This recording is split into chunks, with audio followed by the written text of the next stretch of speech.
That's it.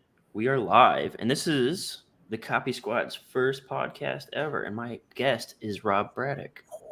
Ooh. Ooh. I'm so excited. I think it's cheers.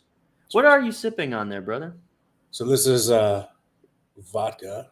It's Grey Goose. It's Grey Goose has another brand called Cote de Dure, or whatever the fuck, I don't know, something like that, and ginger beer, like ginger ale, but like stronger. That's what this is. What do you drink? This is Redbreast. This is an Irish whiskey. It is what I would call the truth. Yeah, I remember. I don't know, you got it for a gift or something. I remember you having it before, specifically that brand. Like that's your go-to, huh? Absolutely. And the story behind this is we went to Ireland, me and a group of friends one time, and I was like, I want like the most Irish whiskey I can get, like just real Ireland whiskey. And so they were like, oh, you should drink Redbreast. And I was like, okay. So I did. And it was like, it was sort of that exact stereotype of like Irish whiskey that's amazing. And there's like, I don't know how to describe it because I'm not like a connoisseur. I just know that when I drink it, it sort of has like this very light, like not a killer bite. You could drink it on ice. That's how good it is. Is it blended or a single malt? It is whiskey. All right, and that's all you gotta know about that. Actually, I can maybe go grab the bottle in like a second. But first, I want to like, bro, that's a big deal. If it's blended or single malt, it's like, you know what? I have the power of the internet at my fingertips. So is Redbreast? I don't know. Single malt. I don't know. It's a single pot still Irish whiskey. So I think it's like its own thing. Oh, now look, blended is fine. So it's just whatever you prefer, but that's cool. Yeah. What's the funny thing though is that you did all that because you think you're Irish, but then you're gonna do 23andMe and find out you're fucking Polish or some shit, and your real name is Kyle Mulliganowski, and you should. And then sadness fills the air. Vodka instead of your Irish whiskey. Yeah.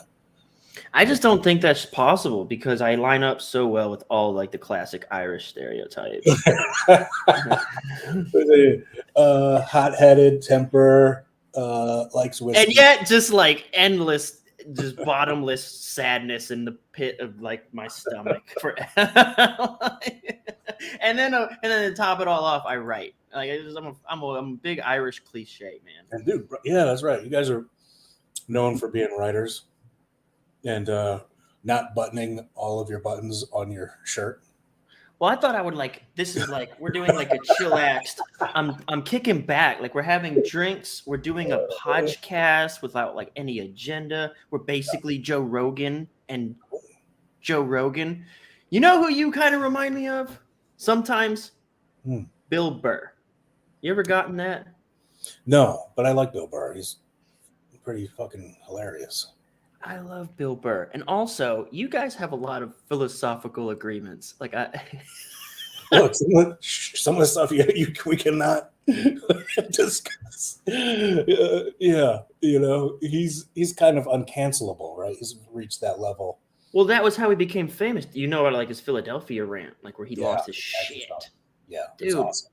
So I think you and I might have talked about this a little bit, but I believe like we're past the point of cancel, and we're now living in a society of non-consequence where like the more you just stir the pot, the more famous and popular you become. And like there's no good or evil anymore. There just is attention. It's like, yeah, it's an interesting point. Because you can, I guess if you're stirring the pot is already picking a side, then you'll always be fine because like that the side that you picked will always support you, even if the other side tries to cancel you.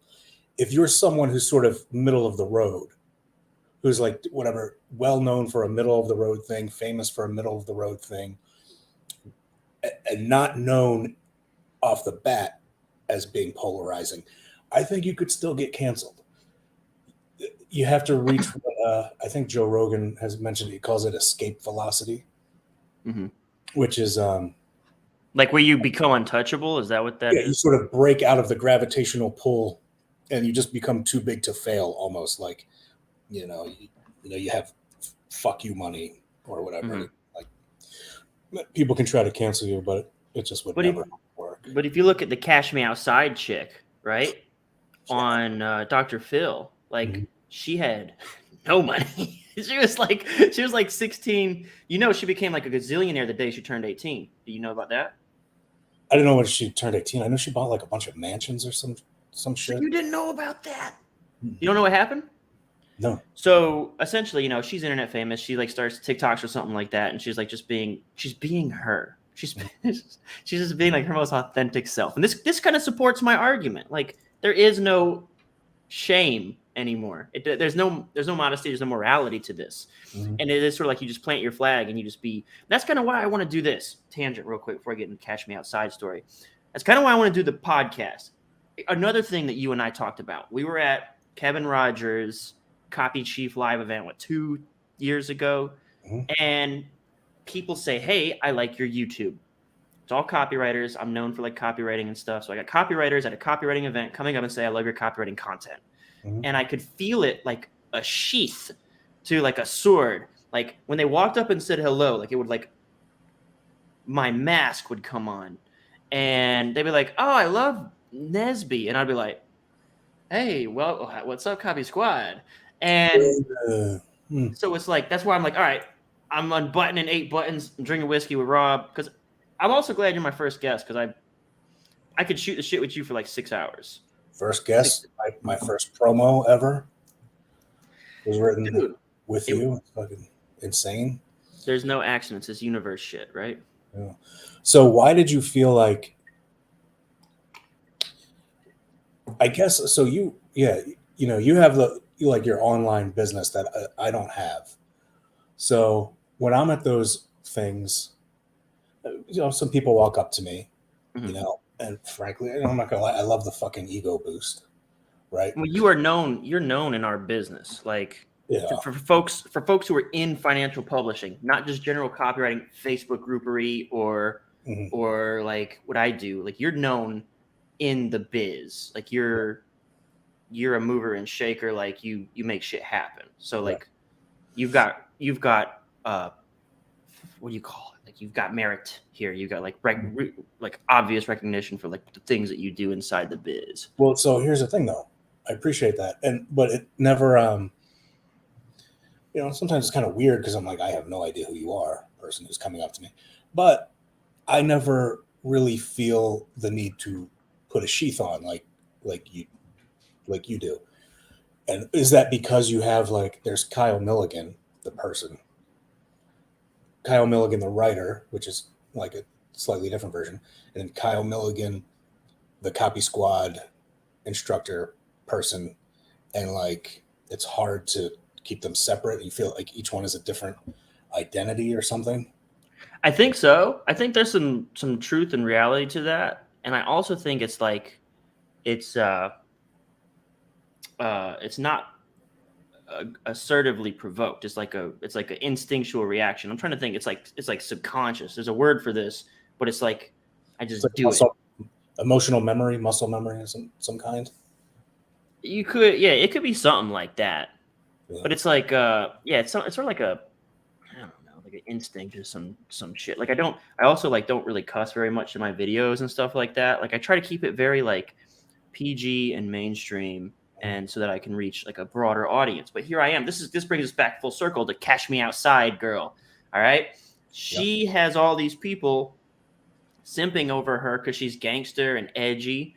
Day she turns 18, she starts a OnlyFans and becomes a millionaire in like the first 5 minutes, right? Okay. So this, again, going back to this concept of like, it doesn't matter what your message is. It doesn't matter if it's based in virtue, goodness, or badness.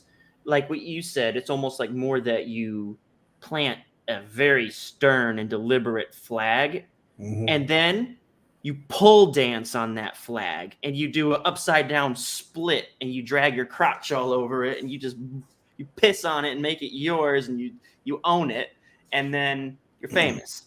That's something. So that's something that's been going like since the beginning of time. And frankly, I mean, this is something we've talked about before. And like with your new podcast thing here, I know it's like we're shooting the shit, but we're both copywriters. Do we talk copy? I don't know how this works, but that's the same thing. Like there's the quote in the Bible about, you know, if you like, I'll spit out lukewarm water. I don't want to drink lukewarm water. But so, right, you want to be ice cold beer or like a hot coffee, right? Mm-hmm. No one likes to drink fucking lukewarm water. You have to pick a side, you know, your Rush Limbaugh or your Howard Stern, right? So, yeah. So I think if you plant a flag like that, I mean, it's just since the beginning of time, it's kind of been like that. Yeah. Potentially uncancelable. The only thing you can get canceled, but you just can't get canceled by the other side. You can still get canceled, and the way you would get canceled though is if it's revealed that you're disingenuous, like you're not a true believer in that thing that you have planted your flag in, or you behave in some extraordinarily hypocritical way. You see this with rap and gangsters. Like when someone gets found out for like posing as hard, and I'm not well versed enough, but I hear it get thrown around. Other people probably know better than me, but like, yeah, you see this kind of shit happen. The shit that you're describing is like, you aren't like, it's cool to be Will Smith and be clean, but then like, if you're going to act like, you know, you're with Dre and Eminem and all those people and act like you're about that life, and they find out you're not, they're going to make you look foolish. Mm-hmm. Yeah. Yeah, I don't know a lot about the rap game, but that sounds right, you know. So something else that we were talking, like we were talking about, like you got to pick a side, and then your side comes to your aid. So something I read, I didn't read this. Okay, so do you know Niccolo Machiavelli, the prince? Mm-hmm. Now, have you read the book, or are you just aware of like Machiavellianism? I read the book, and I'm a believer of the conspiracy theory, but of like the theory that it was written as satire.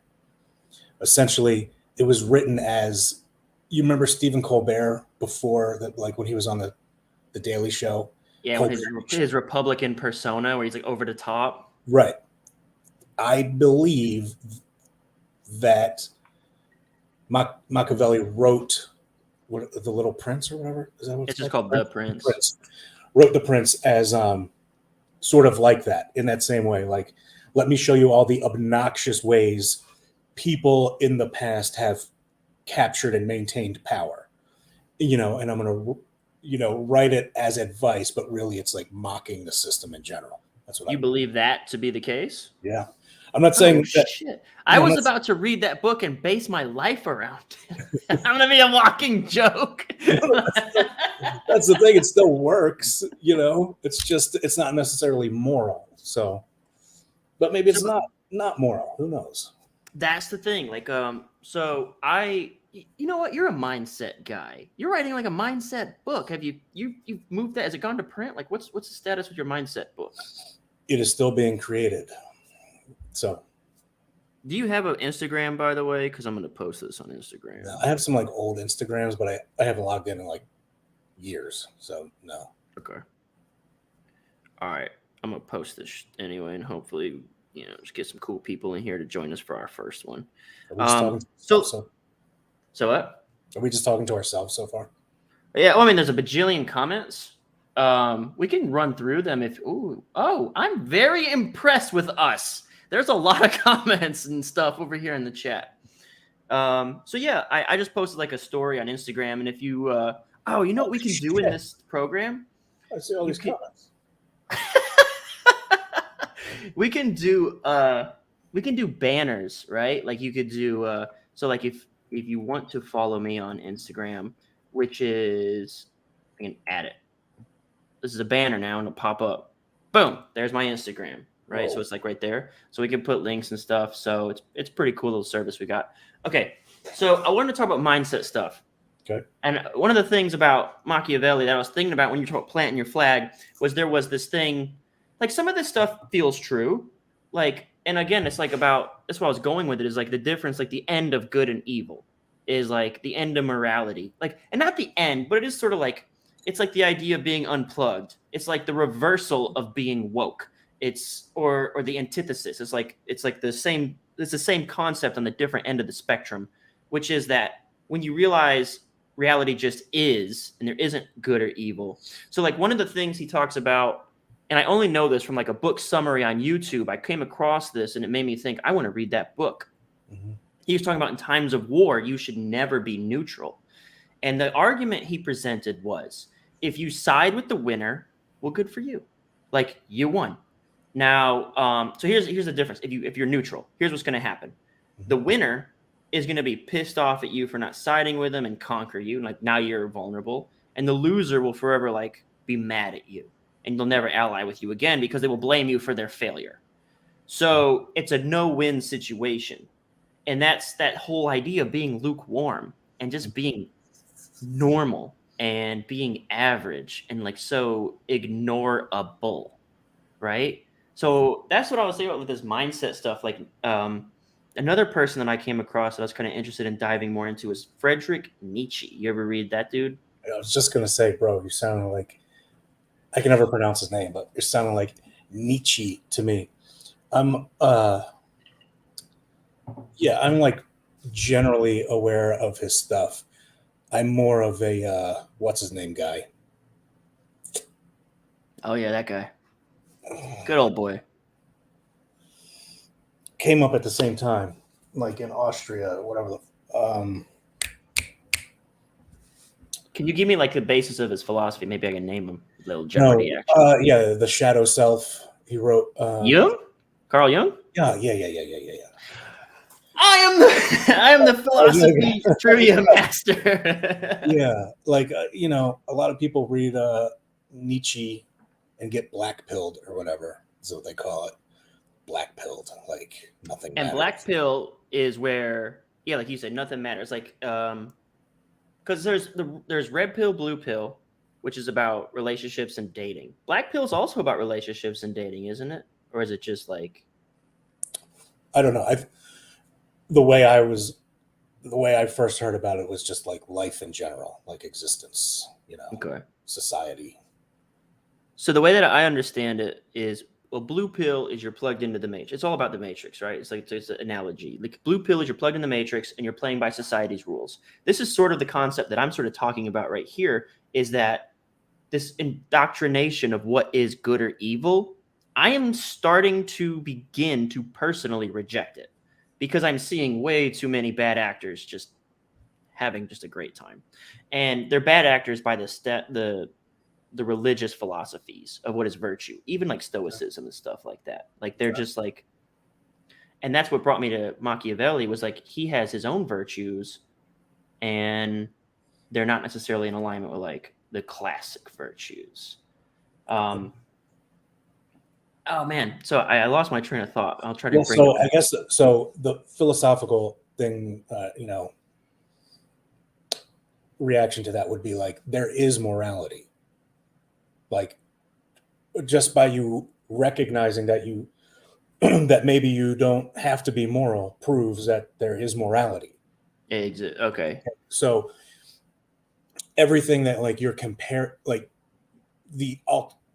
everything that you're talking about is an alternative view of living, alternative to morality. And then there's like the debate of, where does morality come from? Does it come from God, or is it some sort of evolutionary trait that like made humans propagate, and particular moral codes enabled particular Homo sapiens to propagate? And so now we have embedded in us a morality, like a baseline morality. It allows societies to function. It allows societies to prosper if we're not all killing each other and doing crazy shit, right? Right. Now, was that evolution, or was it made by a higher power? That's a big argument that goes on. And so what are you saying? Are you saying like I remember morality doesn't matter? So you should, hey, if it feels good, do it.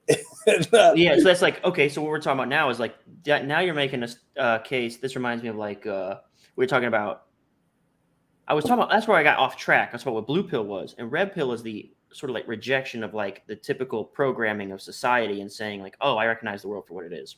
Black Pill, from what I understand, is none of it matters. Like you said, none of it matters. So for instance, if it's in the dating and relationships game, I think what the Black Pill stance is like, well, if you're not 6 foot, just give up. Like something like that. It's like, it's just like, it's all based on like these very objective standards. And if you don't meet that criteria, your life is over, which I reject. I think that's bullshit. But, so the stance that I'm making is you said if it's just good, do it, right? So that's like, we're basically talking about like, there's a moment in time that this conversation exists. And that was like the hedonists and the Stoics. And the Stoics were virtuous and the hedonists were like, it doesn't matter. I don't know where I fall yet, because I have been like a pretty strong Stoic until I found certain disruptions in my life patterns sort of made me consider that Stoicism made me a little too soft. It made me a little too vulnerable, too compassionate, to a point where I'm like exposed to like, if I'm always turning my cheek, then people are just going to keep slapping the shit out of it.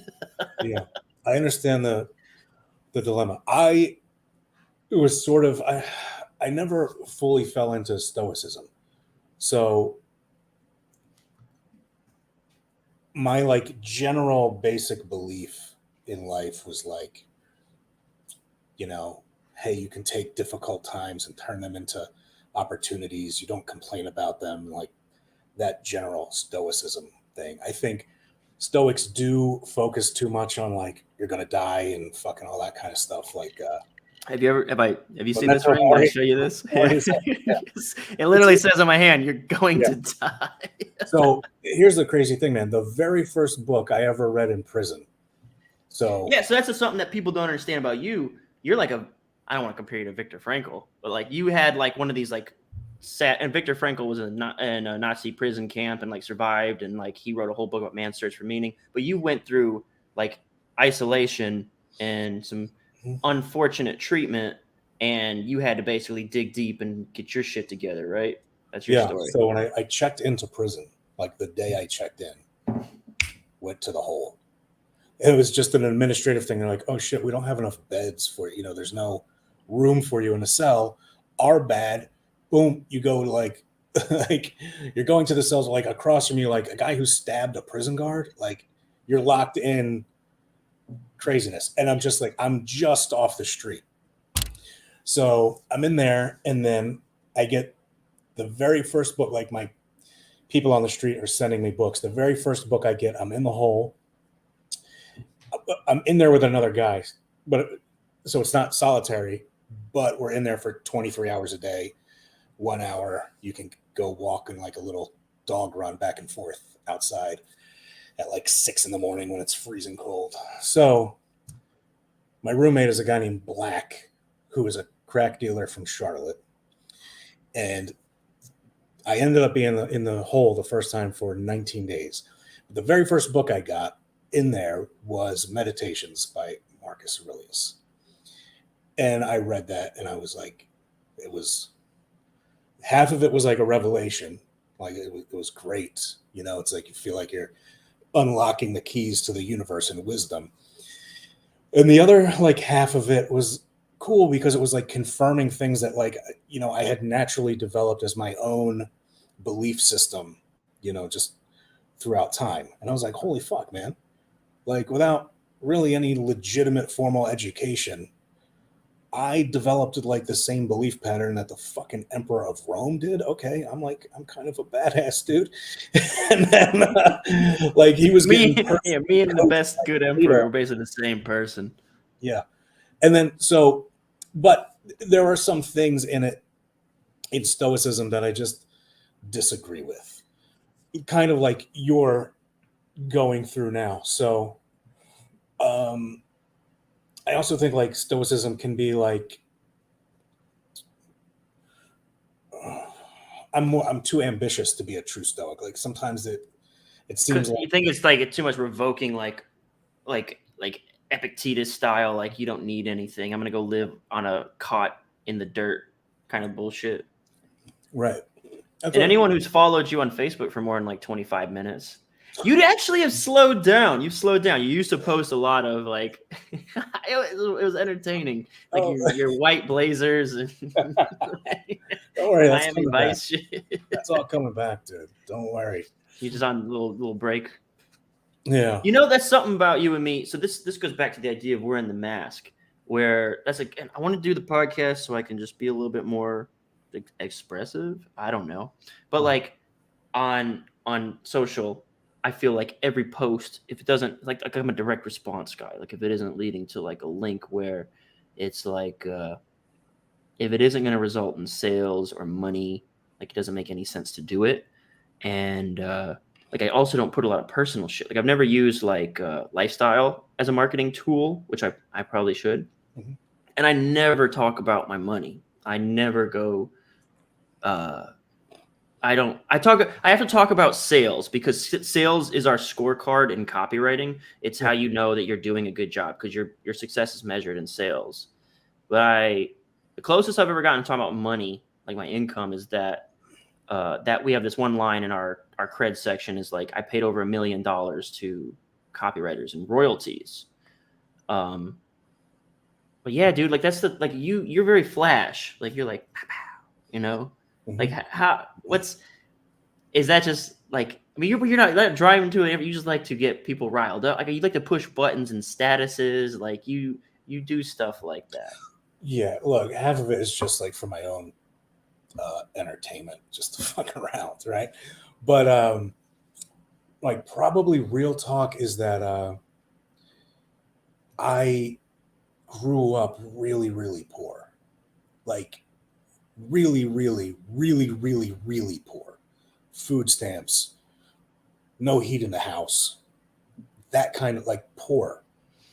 So, and it was weird. Like my entire life, I knew I was poor. You hear the stories of people like, oh, we were poor and we didn't even know we were poor. No, man, I knew I was poor. I was getting bullied at school for not having the brand name shoes, that kind of thing.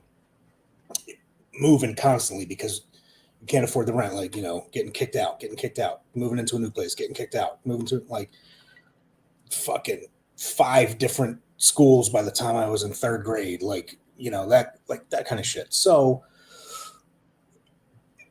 I don't remember who said it. It's like Chris Rock or someone said like every poor person has their rich life planned out in their head. Man, if I get money, this is what I'm going to do. Blah, blah, blah. No rich people have their poor life planned out. If I'm ever broke, I'm going to go work at the Wendy's, whatever the fuck. So I'm one of those people that for years and years, and you know, one day I'm going to do this. One day I'm going to do that. One day I'm going to get there. Some people don't have that. Some people grow up in that same environment and are like, hey, this is the best it's ever going to be. Maybe you'll get a really good job working construction. You know, and you could be a roofer for the rest of your fucking life or whatever. Fine.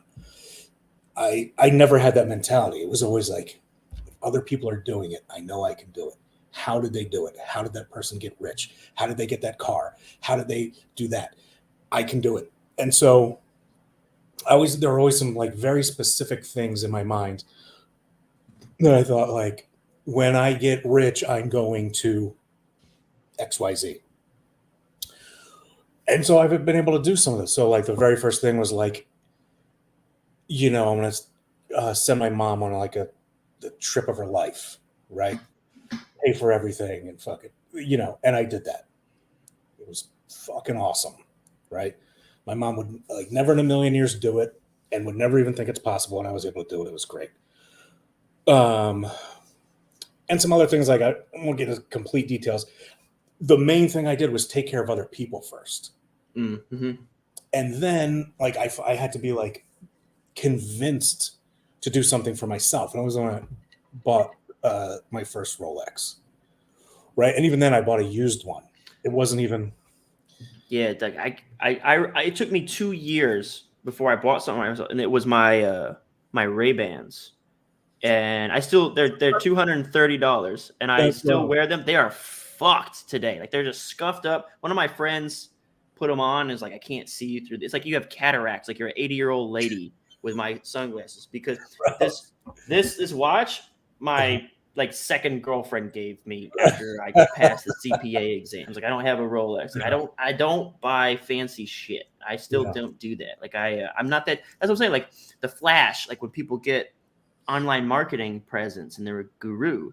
Like, yeah,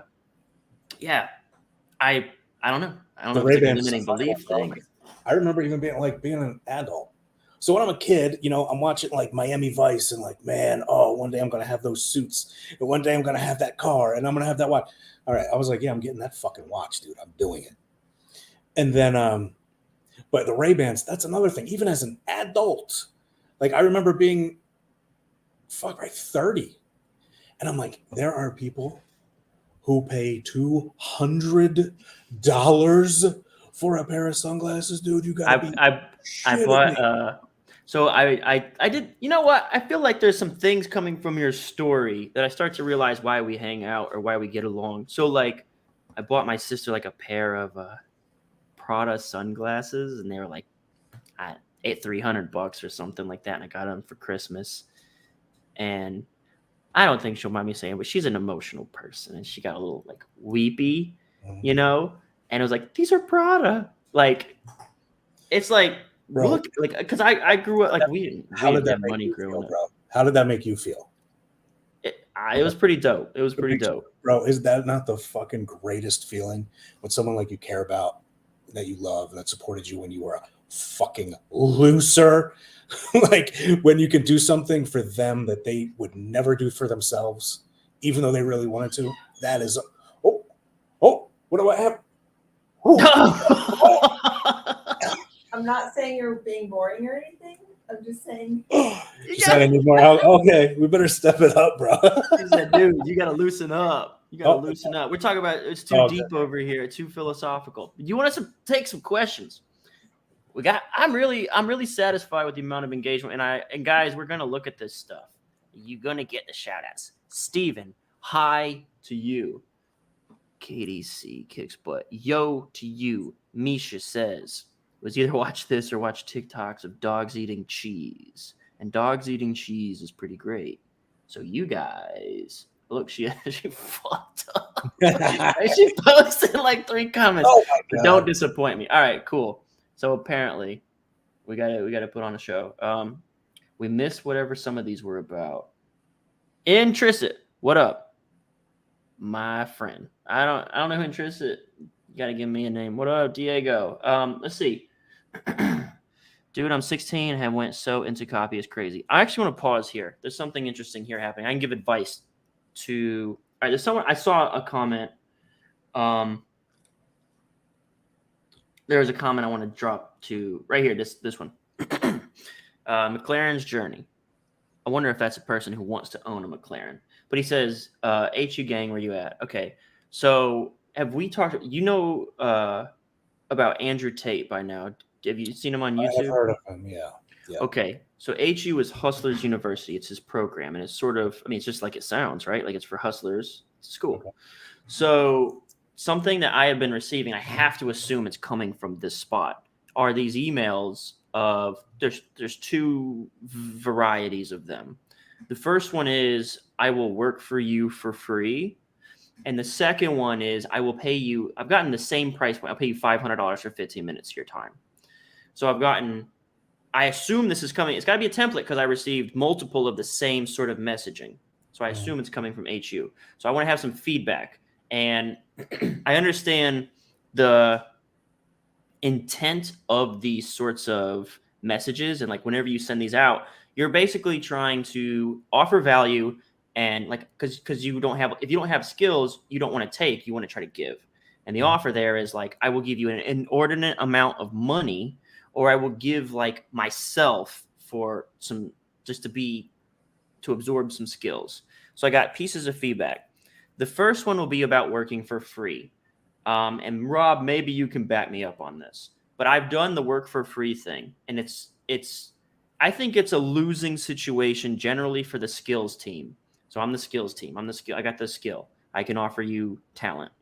When you offer to work for me for free, there's a couple problems here. So if you follow my channel, there's new, easy, safe, and big. And one of the things that I get people for is you're like, hey, I don't have any credibility or skills to bring to the table. And that violates the emotion of safe and predictable. You want to build comfort. You want to make me feel secure in this decision. So you have to build some sort of identity for yourself. You've got to say, I've been working on this skill for 2 or 3 months. And I have a video about finding mentors on my YouTube channel. Don't come to me asking to be like, help you get started in copy. That's not a thing I can fix. Give me a problem I can fix. I've been working on copy for 2 or 3 months. I've hit a brick wall. I need help overcoming this obstacle. Can you help me? I can step in and help you there. But getting started is not a problem. I can't optimize that problem. It doesn't exist. It's a fake, false state. There's nothing to fix. There doesn't exist, nothing. So the first thing is I want to work for you for free. And I'm like, dude, what's going to happen is I'm going to invest in you. You're going to get to a point where you can get a client. You're going to fucking leave. You're going to go get money with the skills that I taught you. And then you're going to vanish. And the person on the shit end of that deal is generally the skills team. And I've gone through it a couple times now where I'm like, this guy, he'll join my team. But generally when you're working for free, you're running low on cash, like you need help. And so you're like, I'm going to take the first client I can get. And so that work for free deal, you can't honor it for very long before you jump ship. And then who's left with the bag? Like right now I got to find someone to replace you for the stuff that you were helping me with. So it's a bad deal. I won't take that deal. Second one is the $500. So I had people in like their 20s, guys like the 16-year-olds say, I'll give you $500 for 15 minutes of your time. First thing I think is like, dude, if you're saying like you're in your teens or 20s, that's a dent. That's a dent. If you're hustling, that means you probably are like, me and Rob, you didn't grow up with a silver spoon, right? And you're trying to offer $500. It's probably a dent. Like it's probably going to hurt your bank account. So I'm like, I'm not going to take this kid's $500 for 15 minutes.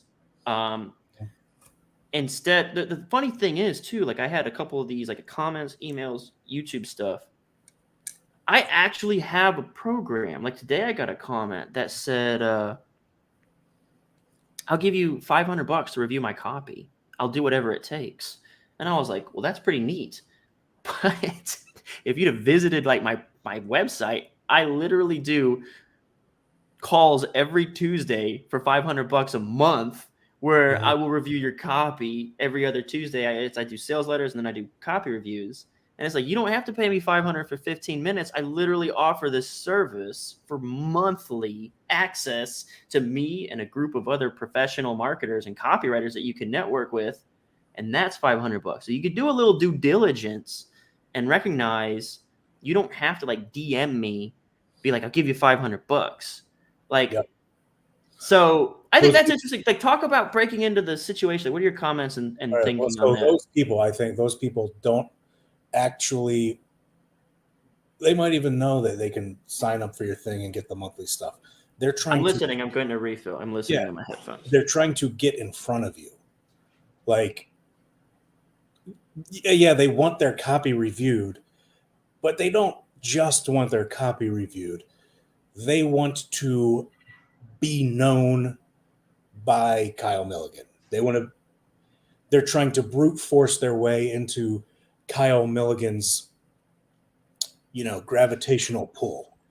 So yeah, any schmuck with X number of dollars a month can sign up for your program.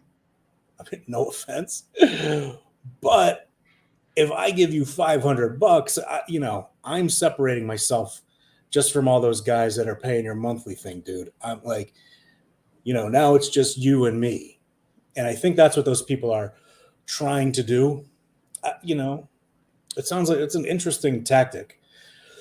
The way I first got into everything it is so weird to be talking to a blank screen, but the way I got into everything was I started writing short form copy. Bam, bingo. I started writing short form copy for Agora Financial UK for free. And here's the big thing I want to throw out there to everyone. Don't ask permission. Don't ask permission. Don't ask permission. You are never going to email me and I'm going to say, yeah, write me something for free. Or kind of like, fuck, dude, just write the shit. Write it and then send it. That's what I did. I wrote some shit for Agora Financial UK. Glenn Fisher was the copy chief at the time over there. It was like 2017, I think. You know, read one of the promos they had, wrote 2 emails for it, sent the emails to him and said, hey, man, go ahead and run these. Just, you know, give me the stats, like the open rate and click-through rate. That'll be cool. He ran them. I like took screenshots of like, you know, them coming into my email. Like, holy shit. I was losing my shit. I can't believe Agora Financial UK just sent 2 emails that I wrote. Oh my God. He never even gave me like the stats, the open rate, click-through rate. I had no fucking clue. But first, that was like a confidence boost. Secondly, I was like, okay, let me go to my LinkedIn profile. I have written emails for Agora Financial UK, right? I used it as a credibility builder. So now I'm not at the point where I have to do the thing like write free emails for shit. Why? Because I'm an email writer who has written for fucking Agora Financial UK. I got to pause you there too, because I said something to this effect earlier in my first thing about when you come to me and say, I'm trying to get started, I'll work for free. One of the things I said in my spiel was you have brought me no identity to shape. You've brought me no skill set to optimize. You're like imagine if you talk to a chick, right? And you're like, I will be anything you want me to be. like, what am I supposed to do with this? So it's like the same sort of thing. Like you have now cultivated an identity to start with. Like this is who I am when I present myself, I have to say, like what I suggest was like, say, I've been working on copy for 2 months. Scratch what I said. This is better. This is smarter. I'm an email writer. I've been featured here, XYZ. Yeah. Okay, go ahead. I actually, just to keep it, you know, whatever clear, I didn't say email writer. I said short form. Okay. That's how I got started. I got started short, you know, email, ads, and, you know, space ads, shit like that. So, yeah, there's some questions, man. I'm going to answer some questions. All right. I got some. We'll just keep moving. Let's keep moving. I think though that's what everybody wants to know. Like everyone keeps, like I say, they send me this email. They're trying to get something. They're trying to get. They're trying to break in or whatever, right? All right, cool. So let's just keep moving here. We talked to this. Saw this dude. I don't know a single copywriter doesn't like to drink. Jimmy Parent is on here. He does not partake. Well, you know, Kyle's a copywriter. How long did you guys take to get your first client? So for me, I don't think like I did like 5 or wrote blog posts or something like that for like a minute. But in terms of copy, I didn't do, when I found out about copywriting, the first thing I did, and I still kind of do this, is I went straight to where are the best people working? I'm gonna go work there. And I went and worked at Agora Financial. My first copy chief was Evaldo Albuquerque. I think I was his first like hired junior too. So that's how I did it. Rob, you want to? Yeah, I shared that, right? So I found out about copywriting, but I didn't know like what to do. Like, fuck, okay, who do you write for? So it took me a little while longer to figure that out. So it probably took me a month, 6 weeks before I convinced someone to give me money. I wrote a direct mail piece, a letter for a guy in like Arizona or Nevada who was doing like wholesaling, you know, the guys that like, well, wholesaling of houses. So you like mail everyone in the area and say, hey, if you want to buy your house, I'll pay cash today. One of those guys. And then whatever, there's a whole process to it. But so I wrote his letter and occasionally like I'll be going through my Google Drive, like looking for something and I'll stumble across it and I'll read it and I'll be like, holy fuck. I think I was like a better writer. Like I was awesome. But like fucking I charged the guy $100. 100 big ones? No, get this. And A then whole C note. and then one day I go out to the mailbox and get the mail. I'm like, what is this? I open it up and it's like the guy had mailed me 2 $100 bills. He's like, man, I already got a deal from this. You got a deal. He made like 50 grand off the fucking deal. Right? He's like, I already made a deal. Here's $200 instead of 100. And I was like, holy fuck, baby. I imagine like this tiny bodied, like 8-year-old Rob Braddock with the same head. No. Yeah, oh, shit. Oh, then after that, I found out about financial, and then it was like, it took me 3 months to get to Agora once I found out about it. Yeah, you got there in December. I got there in October. We came into the same copy camp around the same time. So look, I like this. Like this dude's 16, the other guy's 16. This is so I remember hearing like Joe Rogan talk about something similar where like the MMA people are getting like younger and they're starting at a higher level because the base knowledge out there now is stronger. So like if you like my YouTube channel didn't exist for me, which is part of the reason I created it. Like there was nowhere for, as a matter of fact, the reason New, Easy, Safe, and Big came to exist. And now what I call the beats of a sales letter, which I'm trying to get out there more, the structure of a sales letter. The reason those came to exist is because I hated the haphazard approach of writing copy. It drove me nuts. Like every time it felt like I was starting something new and had no clue. Oh, by the way, the banner I should have threw it. We have an email class. No, I shouldn't throw out the banner because this will be permanent. This will be on the internet forever. We have an email class tomorrow, copysquad.net/live. If you want to learn how to do email copy, it's the same thing for that class tomorrow because I couldn't make heads or tails of like how to do copy, like how to do things. Every time I'd step up to the plate, it felt like I hadn't done this. And I had a lot of beginner's luck and early success. Like I had like 3 hits, like right out of the gate when I first started writing my first, second, and third promotion. And I still felt absolutely clueless to how this happened. A lot of that was because of the group of people I was surrounded by. I was at Agora and Evaldo was my chief. Like I had a lot of support. And every time it was like, I still never felt like I had things together. But you got kids like they're 16 and they're coming in and they already have Nesby. And soon they'll already have like the structure and the beats. And they didn't even have to go to Agora and get mentorship to already know exactly how a sales argument should be presented and laid out. And it's for free on YouTube. Mm-hmm. So I say to this whole thing of like, yeah, we're 16 and getting into copy, like it takes one of my friends, John Rhodes. We have an email training from John Rhodes in the Inner Circle program. He said 3 years to world class. And that's the truth. Like it takes 3 years of dedicated effort to become world class at basically anything. But I mean, it's like dedicated effort. Like you live it.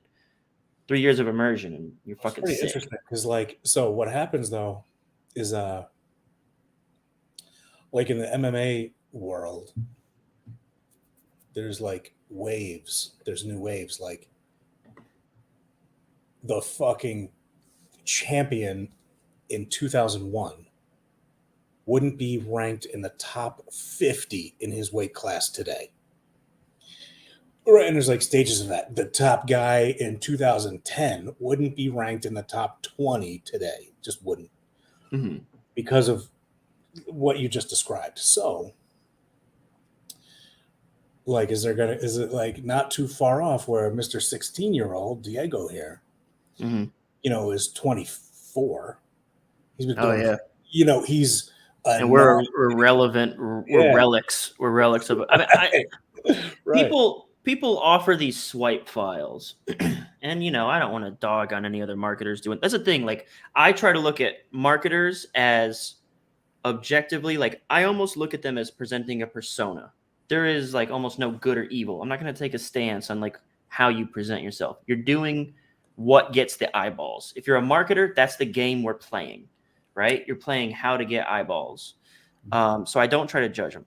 But some things so, preface that before I throw a little shade. They'll give these fucking swipe files of like, Schwartz and Halbert ads.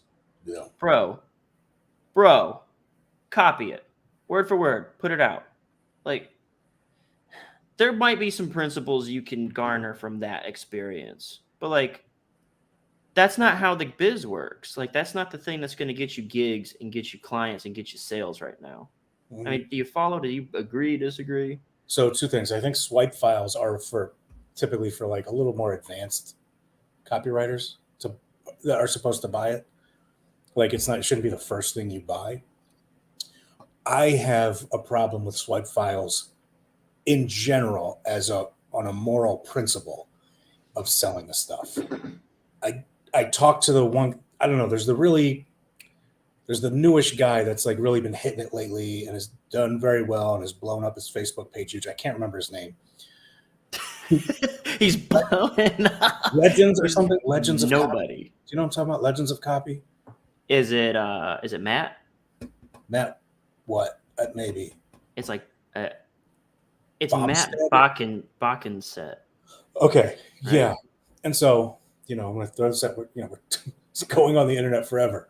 Like I'm not calling. Be gentle. Be gentle. But I have like, him and I did have a conversation, like face to face at Steph and George I's last thing. Because I had gone into his Facebook group and told him, this is fucking horseshit, bro. Like, what are you doing? Because he sent an email. That's what I'm talking about, though. That's what I'm talking about. Like that, I respect it. I respect the authenticity. Like I respect, like that's something that I even here right now. I'm like, be gentle. We don't want to burn bridges. We don't want to make enemies. I believe in sort of maintaining that sort of peaceful balance with everybody in the ecosystem. But in a way, part of me is kind of like, I probably agree with Rob. Whatever the fuck he's about to say next, I'm probably silently going to be like, yeah. All right, so go ahead. What happened? Yeah, and I don't hate that kid or whatever, but I don't know of him other than that. I don't know, like, did he ever hit copy before or whatever? So, so what happened was I have always had a general problem with people taking other people's work and selling other people's work. Like, I don't know. I know you compiled something and you sort of, what's that called? Curated something, but you took another man's work and put it together and sold another man's work. I just have a huge fucking problem with it. So do you hate all drop shippers? Anyway, long story short, I want to rag on this kid. He said, is he young? Is he a kid? His kid to me because I'm fucking old. I don't know. He's probably in his 20. You get a little bit of frost in your beard now. Everybody's kid. This fucking kid. Yeah. So he sent something. I was on his email list and he sent something from Gary Halbert. Oh. Like in the subject line, like it said from Gary Halbert in the name, and it was selling Gary Halbert's stuff. Here's the problem. Gary Halbert's sons still have a business selling Gary Halbert's stuff and teaching Gary Halbert's stuff. Bond Halbert is like a friend of mine, bro. And like you're using his dead dad's name in an email and then selling the shit that isn't your intellectual property to sell that their sons have. I just have a gigantic problem with this. Swipe files being sold. Of course, you gather your own shit and create your own swipe file to refer to. Anyway, told him that in the group, whatever. And then he came up to me and Steph and George, I think, good for him. Hey man, you talk some shit in my group. And I was like, he busts out a taekwondo stance, you talking shit in my Facebook group, bro. Look, we're gonna throw down. He's like, So yeah, I told him how I felt. He has his feelings, but I mean, you brought up swipe files, which caused this rant. My general idea is that, of course, you create your own swipe files, find stuff online, whatever. I have a gigantic physical swipe file. I'm not going to put that shit together. And it's, how about I take everything that Kyle Milligan ever wrote and then I staple it together and fucking sell it to people. You Like, know, there's a lot of requests for that. There's a lot of requests for that, even in my group. yeah, So- you should be able to sell it. Do I have the right to sell the stuff that you wrote? I don't. Well, there's requests for like specific writers, like my copy chief, my first copy chief, Evaldo. Like I get requests for that. Like, can you give me all of Valdo's promos? I'm gonna give myself a little pass with a caveat here, because I sell swipes technically, and the inner circle is a huge swipe repository. But what I do is I break them down, so it becomes like a sort of like there's my touch on it. So I'm gonna forgive myself for selling swipes, because I'm not selling the swipes. I'm selling my interpretation and breakdown.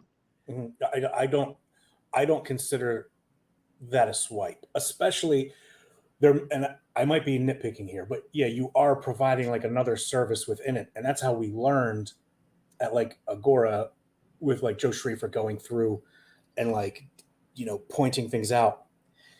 What I really don't like though is like when there's I'm trying this live stream to make when it's like all from one person. Sure, like you've done that, and it's probably been a dozen or 24 different writers you've highlighted. If you compiled the life's work of one man and then sold it with your name and took the profit while his fucking family is still alive, I think you're a fucking piece of shit. Or you just haven't thought it through. Maybe you haven't thought it through and you needed someone to point it out to you, like, bro, what are you doing? I would actually probably give the benefit of the doubt. Like it's just like marketers. Like marketers just kind of, they're just anything to make a buck sometimes, and they probably don't think about stuff like you're describing. Like It's possible. I would say though that probably whatever you're describing probably still exists on the internet. Is it for sale, or is it lead gen? Is it free? Like, does that matter? Does it matter if he's collecting money or if it's just a lead gen thing? What do you think? I don't know. I haven't thought about it. I will develop that into my moral code after I think about it, but I haven't considered it up to this point. But as what's his name said in that show that I can't remember, every man got to have a code, Kyle. So earlier when you were talking about this black pill bullshit and like nothing matters and morality, nah, man, you got to have a code, dude. Got to have a code. I think so. So KDC Kicks Butt asks how you can join the live stream debate. It's very simple, KDC Kicks Butt. All you have to do is one simple thing and join this live stream debate. You got to gross $1 million in sales. All right. You got before you can sit here and banter about what should be and what shouldn't be, unless it was about the philosophical stuff, then you got to gross $5 million in sales. I'm just giving you shit. All right. Misha, I wonder if she's still there. Intrinsic proclivity. Now, what the shit is that? What do they call that? Like a $2 word or a $10 word or some shit like that? What's the expression? I don't know. It's just fancy.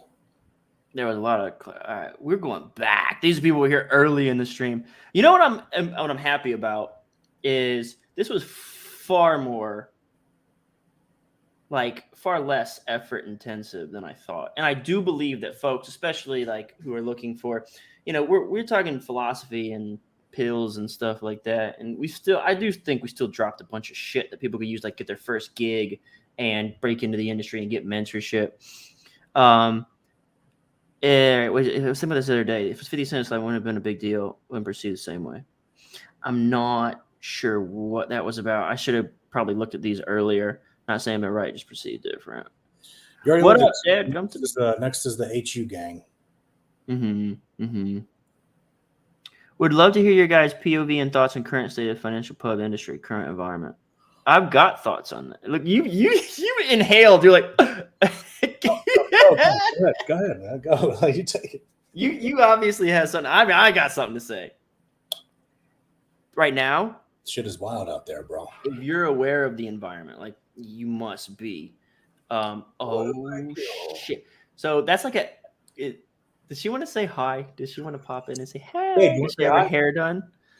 No, that's the problem. She She ain't got her hair done. Right. What does she look like? Like one of the gremlins? She like leaned in. Like, ah! No, she is gorgeous. all right. Cool. So like, oh fuck, what were we talking about? Oh yeah, if you're aware of the financial industry right now, there is an absolute bloodbath happening in the employment pool, right? The employment zone. Anyway, almost every company's laying off like 50% of their workforce. We're talking hundreds of people lost their jobs. Money Map laid off 70 people day before yesterday, I think. 70. That's a lot. That's a lot of, like, think about the size of a business. Like, dude, that's a lot of bodies. Like, because I can run mine. I got like 5 people. Like, and that's 2 businesses. I got the Info Pub where we sell the Copy Squad products. I have an agency that consists of me and 3 other dudes. And one of them is like not full time. Like, you can run a business with like 5 people. You can run a big business. So 70 people, like that's like, if you put it in perspective, that's a bloodbath. I personally, there's 2 sides to this. One, I don't like it because the people that I serve as like my clients, financial publishers, we write promos for them on the agency side. They're on their heels. So they're being a lot more cautious and slow. So that hurts me. It slows things down. On the flip side, I love it because I am in the top 1% of producers and ability, especially our agency. So all I have to do, and here's the other thing. The reason this is happening is because the markets are going down. So I have a theory. It's called wartime and peacetime copywriters. When the market is just going straight up, like Bitcoin, when it was doing $1 billion a day, all you had to do was write a Bitcoin promo about, and like, I got this new coin. It's going to go to $1 million. And in 2017, you would become filthy rich. That's it. Required no skill. That's a peacetime copywriter. Things are going great. This is wartime shit. Right now, things are going bad. The publishers are, I think they're scared. I think they're nervous. At best, they're nervous. I mean, you don't lay off 70 people, not like kind of like, I hope we survive this, right? So I love it because once we put out that we are the go-to operation for wartime copywriting, like we know how to do this. Like we're going to be like the only shop in town because a lot of copywriters are about to be found out that they actually don't have any skill, that it was actually just a 10-year bull market and all you like Robinhood came up. Like, do you understand what Robinhood was? Robinhood was an options trading platform for 12-year-olds. That's what it was. Like everybody was trading. Like any copywriter could have made money. Anybody. It was shooting fish in a barrel, and there was junk copywriters writing just like fashionable promos about the topic of the day. They're going to get found out, and they're going to be part of that laid off pool. And then Copy Squad agents is going to roll up and be like, hey, like, I hear you guys are having trouble over here. Why don't you give us a little blah, blah, blah, blah, and then we'll write something for you that'll actually work in this climate, because all these other people, these peacetime copywriters, they've been found out. They're going to get exposed. And this is like whenever the .com bubble happened and the whole stock market and all that went to shit, and we had all these other companies sort of rise from the ashes, like, oh, these are the companies that actually had a legitimate business going. And they proved their mettle through those downtimes. So this is the perfect time for this to happen for the development of my agency. So this is why I'm excited about it, because it'll be like you can, like, it's like a fucking sales promo. I can say like, hey, do you remember the crash in 2022 when it was a bloodbath and all the financial publishers were laying everybody off? Guess who still wrote 7-figure promotions? So it's like my cred role. This is the opportunity to be the guy that survived the dangerous times in the market. So for me personally, my thoughts on the current state of the financial pub industry, yep, not good. But that's good news for me, because I can start, this is in a year or two, I can be the dude that says, yeah, while everyone else was laying everybody off and couldn't get shit going, Copy Squad agency had several, like, we're scaling a front end right now. We're adding spend to a front end. Well, personally, we're not doing it. Our client is doing it. We wrote a front end that's working now. Like, that's unheard of right now. So, I mean, that's just like a notch on our bedpost or a belt or whatever the fuck you want to call it. So that's how I feel about that. Okay, go ahead. How do you feel about it? Oh, I agree. I mean, The end. yeah, no, I agree. It's a total shit show right now. That was the thing that always bothered me was like, you know, people who like brag, copywriters who would brag about how like, dude, I got 10 million in back end sales this year. And it's like, yeah, bro, you are assigned, like your copy chief, you don't have a big idea. Your copy chief assigned you, write this Bitcoin promo for James Altucher. We're going to send it to our 3 million person list and fucking put, okay. And then like, oh, you sold 10 million, bro. Like, yeah, my fucking kid brother who doesn't know what the fuck copywriting is could have done that and made $10 million writing a Bitcoin promo during peak Bitcoin for James Altucher, going out to a fucking 10 million people on a list, whatever. Cool. You write me a motherfucking options backend trading ETFs that track the currencies of foreign emerging markets.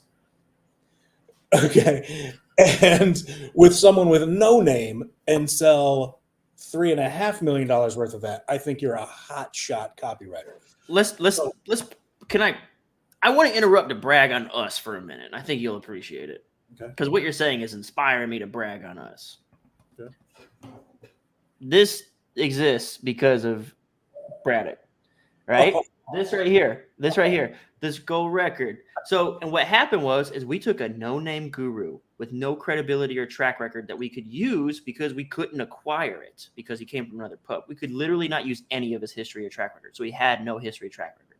So we had a guy new to the list, no following, no Bitcoin, and he wants to trade dividend stocks, meaning stocks that don't move anywhere. They don't go up, they don't go down. They just kind of cruise along. They go up a little bit. But they pay off a nice little dollar dividend every year. Yeah. And we got tens of thousands of signups right there. And the cool part about that, 50,000. There was no chief. Technically, if you had to label a chief, I was the senior writer by like 2 months. And that was like my third promo. And it was your first. Yeah. Right? That's wartime shit. That's fucking general shit. That's fucking G shit. You're right. It's coming up again, bro. Like, I disagree with nothing you said. I agree with all of it. That's what's going to happen.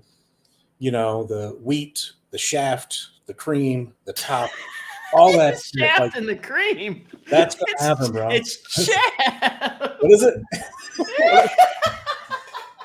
Talking about the shaft and the cream.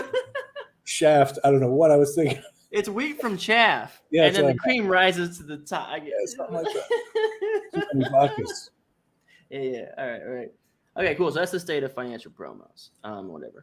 Can we hear about how Rob blew up in the finance sector? I found out about copywriting, found out about financial, learned how to do short form financial, tried everything I could do to get hired at Agora Financial, got into Agora Financial, went through Copy Camp, pitched Kyle the idea of like, hey, I got this idea for Trump bonus checks. I don't know how to write a promo. Can you help me write a promo? Boom, wrote the promo. 50 some odd thousand sales of that promo, you know, or of the shit it was selling later. 50,000 names, I guess you would call it. And then from there, just like kept going. You're technically my first case study for like that I can coach on how to write promos, because before I was trying to coach people on how to write promos, you and I were just trying to write this promo. What I do like is that you have names for everything, right? Which is great. Like you have named some of the things that are now standards in the copy industry, which is fucking crazy to think about, dude. And you just named it with the wartime and peacetime copywriting. Like, I don't know, you have names for everything. I don't know. It's like, I have names for what you're describing. They're called labels. They're called labels. I call them labels, and I fucking love labels. Yeah. Labels make labels make organization out of chaos. They make something that seems unfathomable, understandable very quickly. Labels. Labels. What we got here? You find Next. labels helpful. All right, yeah. So James asked, Did you write for James Altucher? Okay, so I have written things for James Altucher. It was when I was at Agora, but when you could write anything for anyone. And that's when I wrote the most successful direct response financial ad in the history of human existence. Was it that email with the bullets? It was the email. It was the same thing. The space ad and the email were the same thing, essentially. Click here, click here, click here, click here. And it was like insanity because you were like, was this before you even wrote a promo? This was like you were. Yeah, we were literally still in copy camp. Yeah. Okay. And I wrote it, and but here's the thing. So the space ad, which is like a little ad within an email, that space ad, one send, one time, overnight, did $500,000. The associated email, where essentially take like the space ad and like expand it into email form, did $250,000. So one email and one space ad did $750,000 overnight. Is it a good ad and a good email? Yeah. Is it like what promo was it for? I don't know, it was one of James Altucher's Bitcoin ones. I don't remember exactly which Bitcoin backend. I don't know. But no, it was, so much of it is timing, like we were talking about, right? Like, yeah, I love to say I have the best performing ad in the history of financial publishing. I do. And like 85% of it was because it was peak Bitcoin. I'm writing something about Bitcoin in James Altucher's voice, and it's going out to a list that wants to know about Bitcoin. And the thing is, dude, our industry moves so quickly that's ancient history. Well, technically now, 5 years ago was a really long time. But James Altucher at a point in 2017, 2018 was the guy for Bitcoin. Like before, when it was like $300, like he was screaming about it, like pounding the table, like get into Bitcoin now. So like he was the guru. It was like Robert Kiyosaki was to, well, not even Grant Cardone has now overtaken Robert Kiyosaki for real estate. Sure. Shit moves fast. But yeah, like it was those were wild times. Yeah, good times. I wrote a promo. I wrote 2 promos for Altucher. I wrote the hottest IPO, and I wrote an esports promo. I was hot for esports, man. I thought it was going to be a big deal, but even to this day, there's still no really strong investment opportunities in esports. So that didn't do so hot. And I say that it made like $400,000. Isn't that wild? Those are the wild Agora financial days when it's like, my promo did $1 million overnight. Cutting it fucking sucks. Like, wait, what? Kill yourself. I can't say that on YouTube, can I? If I say something like that, like, do we have I don't know how the rules work with monetization, but yeah, this is probably a bad thing. Anyway, he wrote for James Altucher. That's awesome. I remember like when I joined Agora Financial, one of the first emails I got in like my first month was like, hey, we're going to Baltimore. We're going to go hang out with, and they named some of the editors. And I saw like primarily they were going to go meet with James. And I was like, I just read Choose Yourself. And I was like a monster, huge fanboy because I was breaking out of like, I was an accountant and I have a master's in accounting and I did the CPA exams and I was an auditor and I left all that to become a writer.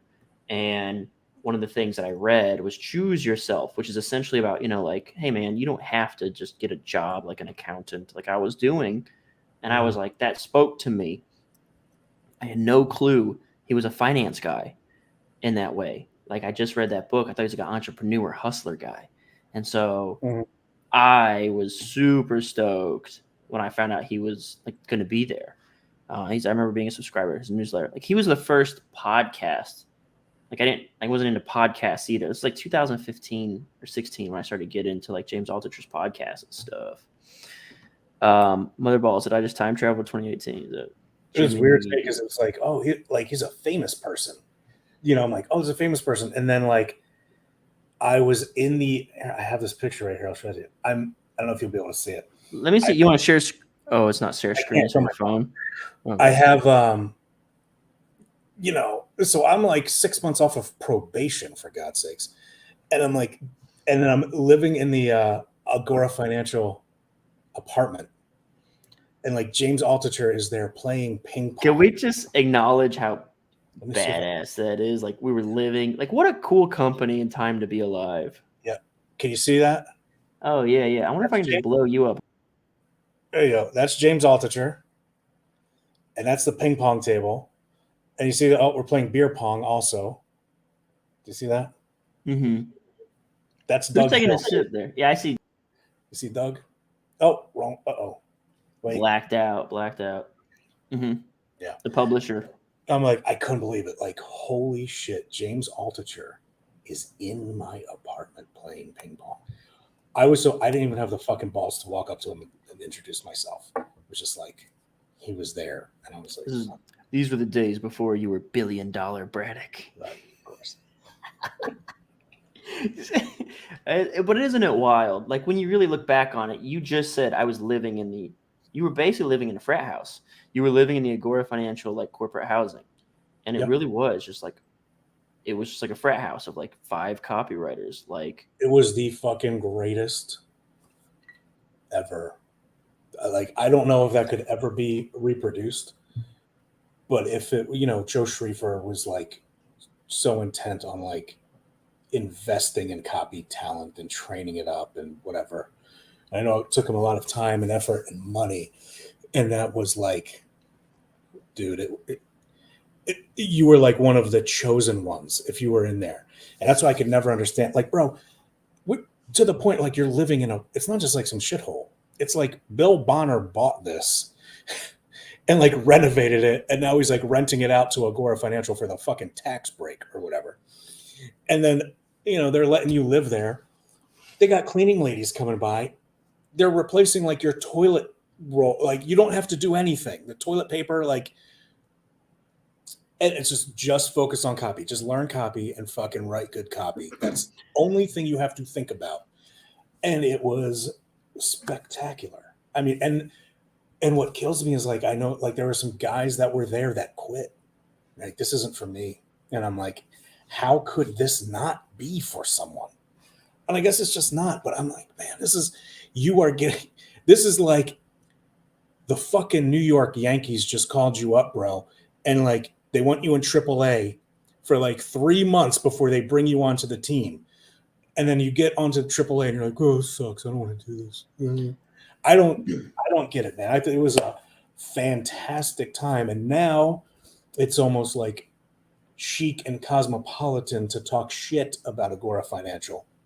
Oh, yeah. No, it's like in vogue to be like, because they got in trouble, they got their hands slapped. Right, which whatever. Okay, they did things that I'm sure they would redo if they could, but what happened was there was an envelope and you push the envelope. We do this and it made money. So let's see if we go a little bit further. Oh, that made more money. And that made more money.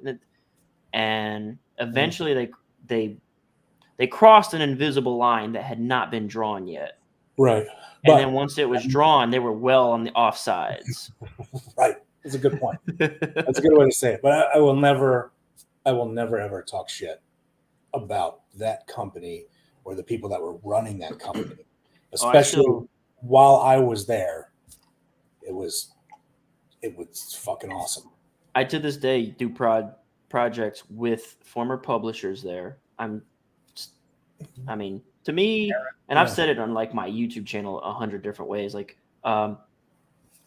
Joe Schriefer for me he was the publisher of Agora Financial for people who don't know at that time. And he's to me is just like a very important force in my life. Just the way, and I don't think there's a lot of things like he never like sat me down and taught me anything, but I watched him and I sort of try to like watch how he managed and how he managed to never be hated by anyone in like a 180 person company that was chaotic most of the time. And that was a big influence on me and like how I developed as a copy chief, is like that was the model that I tried to emulate. And it also speaks to like how I'm so careful to not like make enemies with my YouTube channel. I don't throw shade. I don't do any of that stuff, because that's not like, it's almost like my brain's like, well, what would Joe do? Like Joe wouldn't do that. Like he wouldn't go on YouTube and talk shit about other people. Mhm. So I think I'm with you on that. Like, and of course we obviously owe them a debt because they got it. Like it's the door we walk through to get where we are. Like Mhm. we wouldn't be able to have this little conversation right Any now. one of those, like the dudes in there could call me up, like Joe Schrafer or Ryan McGrath or Aaron Gensler or whatever, could call me for a favor right now. And if it was physically possible for me to do the favor, I would do it instantly with no questions asked. I owe them everything. Yeah. Which, yeah, that's crazy. And again, like those times, because I lived in Delray. I moved to Delray to be part of Rivaldo's team. And I went to Baltimore for Copy Camp. And that's where we met. And so I got to stay in the Agora housing in Baltimore. And dude, like it's like, so I'm not a Baltimore fan. Like by any means, I do not like that place. But like there was something also about like sort of being pseudo trapped in Baltimore with this group of copywriters that was sort of romantic. It was sort of like it made it even more memorable. Like just like we're just trying to survive in Baltimore. Like, Yeah, bro. Me, place, don't move there. If you're watching this, just stay away. Dude, it would be like me, Ben Ogren, and Manny Medrano, who works with you now.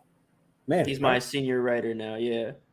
All right. That's a weird thing that I had to endure at Wealth Press. At Wealth Press, I was the copy chief, and I had to hire and supervise colleagues. Guys that you had like, yeah. Yeah, so that's been like a weird thing. Like but I think so. I don't want to like. I guess I don't know if he's like a private person, but I can just say that like I've got mad respect and love for Manny. Tomorrow he's going to throw in his resignation and betray me in the worst possible way. But like, this will be on the internet forever. But he's been like such a great. I just want to like throw props to his. He's been like such a great asset for the squad. Manny's the most underrated financial copywriter out there right now, frankly, in my opinion.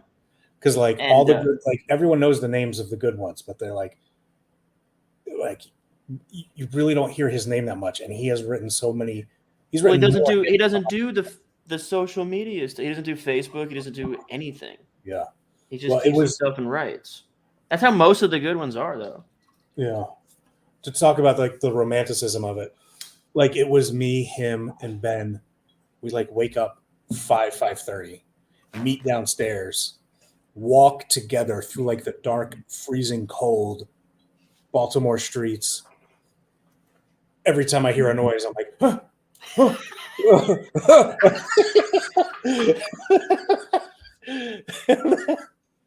We're getting to the Agora Financial offices at like 6, maybe 6:30 at the latest. We're already at work at 6 a.m.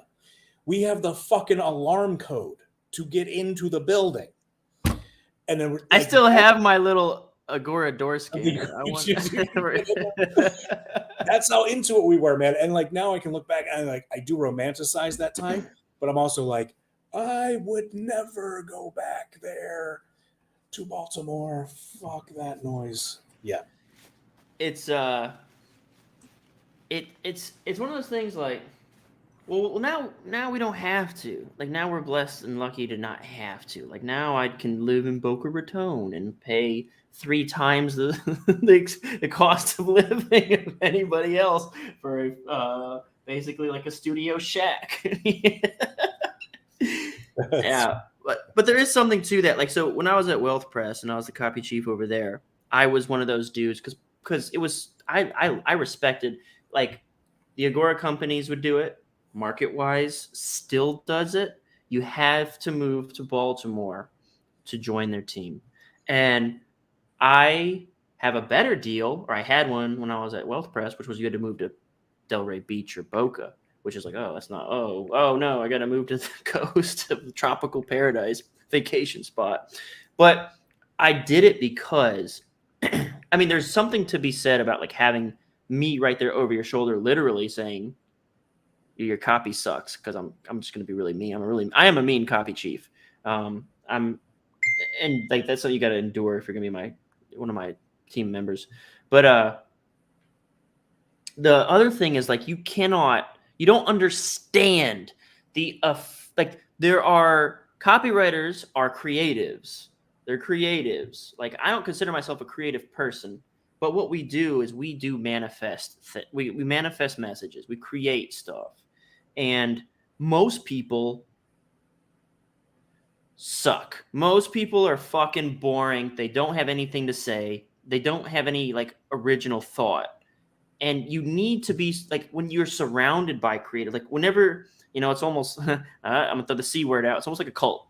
Like, the other C word. The other C word. The other C word. When you're surrounded by creatives all the time, and like you are the average of the 5 people that you're with, but like it's just like euphoric almost. Like all you do is fucking say like, wouldn't this be a neat promo? Like it's just always constantly like, hey, what about this idea? Hey, what about that idea? And then I'm out of that now. I am like, even in the digital space, it's not the same, right? Like I'm lucky that 80% of the copy squad is in Boca or Delray, and I do see them. That's good. We got a Canadian and another guy who's in another spot. But we stay in contact regularly, at least through Zoom. But like, you don't understand. Like I bought like a co-working space, or rented, I guess you would say, so that my dudes could all come to, or if we had gals, which we don't yet, but so that my team could come together and have that environment. It was the 808 basement. So we had a basement. Like people don't understand this. Like we had this, you need to understand the basement. So we had this fucking basement, and it was just where the copywriters would dwell, talk shit. Like you would get there at 6, right? You'd get there at 6. Mm-hmm. And then when we wrote our promo together, I was a dick then too. I was like, we're staying till 10. Like we would fucking sit there. I was a massive dick. So we would sit there. We would fucking grind. We'd fucking work. And at the same time, we would walk in the freezing Baltimore weather to this fucking Chinese stand and get this dirty, sloppy, greasy takeout. And we'd come back. We'd fend off. We'd homeless. Yeah. It was so scary. It was so fucking scary walking around there at 10 o'clock at night. Like, dude, there were a few times I stayed late and fucking crazy Rich Sheffrin was there. You guys know Rich Sheffrin. Rich Sheffrin was like fucking working like. By the way, I saw a picture of him. He lost 40 years of his age. Bro, he looks he like started younger than doing me. this. I can't remember the name of it. He started doing this workout thing.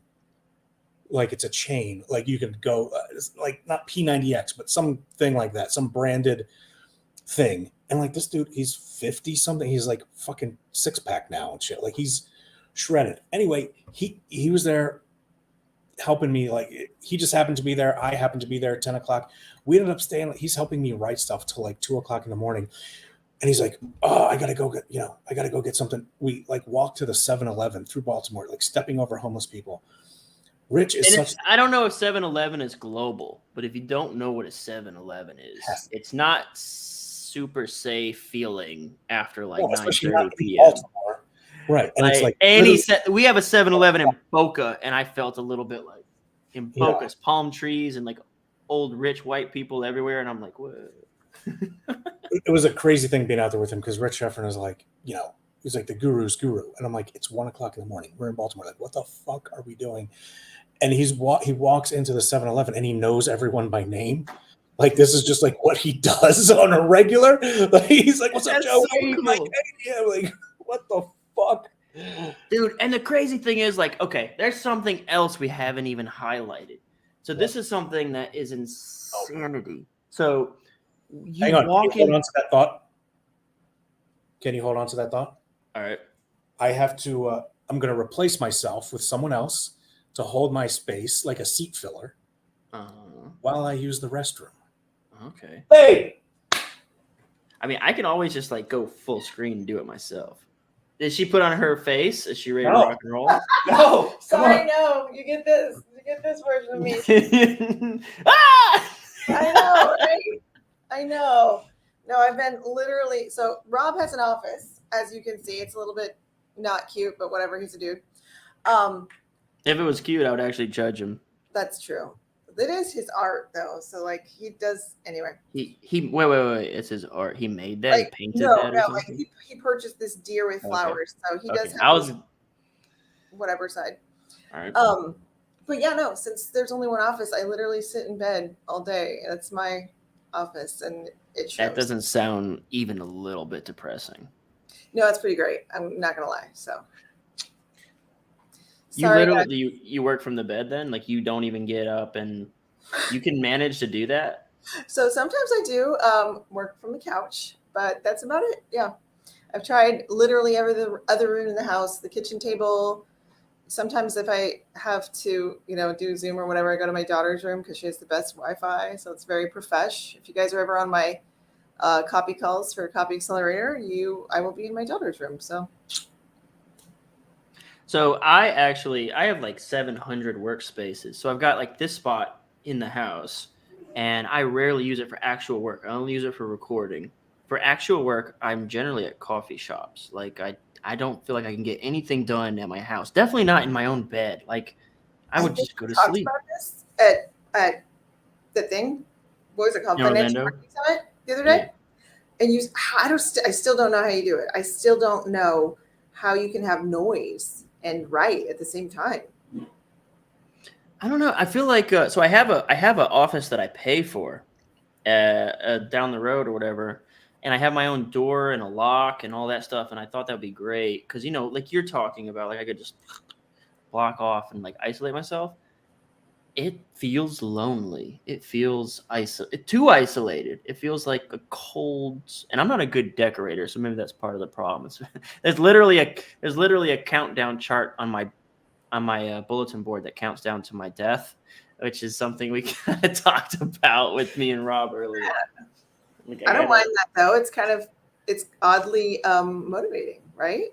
Well, that's the point. Is that am I wasting this week or day or time? Like I try not to, and I try to remind myself all the time that you're gonna die. But then sometimes that can be like a bad thing because then I'm like, you're a loser. You haven't accomplished anything. You only got this many squares left. Seriously, I can't do that because, like you said, it is a little bit demotivating. But my thing is, every night when I go to bed, I want to be proud of what I did that day. And sometimes I'm not, but then the next morning I try to wake up with that intention. I'm gonna do something that makes me proud of myself today.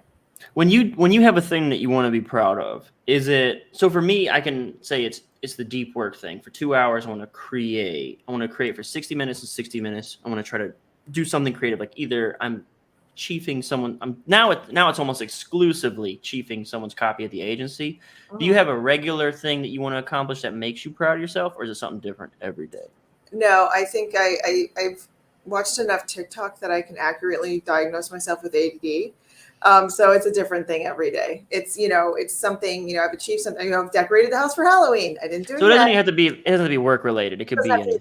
But it's something. I have to be proud of something. A lot of times I beat myself up. Rob's back, so he's going to go ahead and verify this and make fun of me. I beat myself up about work. It's almost never work. So I literally made a little joke about it, but I feel like that's probably the most human and real thing about. I said that little joke like, you haven't accomplished anything, you're a loser. Like, I think everyone, like, especially once you experience like success, like you have, and if people who on my channel maybe are not familiar with you, you have like an online following, an online presence, and you've done well for yourself. It's like, there's always this lingering feeling of imposter syndrome of like, who am like, like me and Rob were talking about like growing up, we didn't grow up wealthy or whatever. So like now you feel like it wasn't in your brain that this is something that you just should have. it feels like you have to do something to earn or deserve it, right? Yeah. Right. Yeah, I do think about that a lot too. And it's like my dad worked so effing hard to feed his family, like, driving 2 hours back and forth. And I just told you guys that I get up in the morning and put my laptop on my lap and then I drink my little coffee. And it's so hard, It's kind of weird.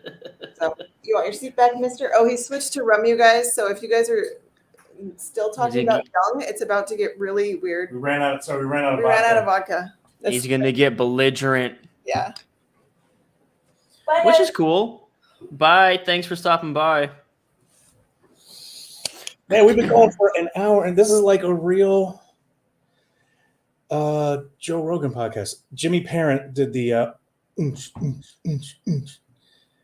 post. I don't know if he's still there, but do you see that? Where it's probably the way up top. Where is it at? No. There's the Maria 2 under that one.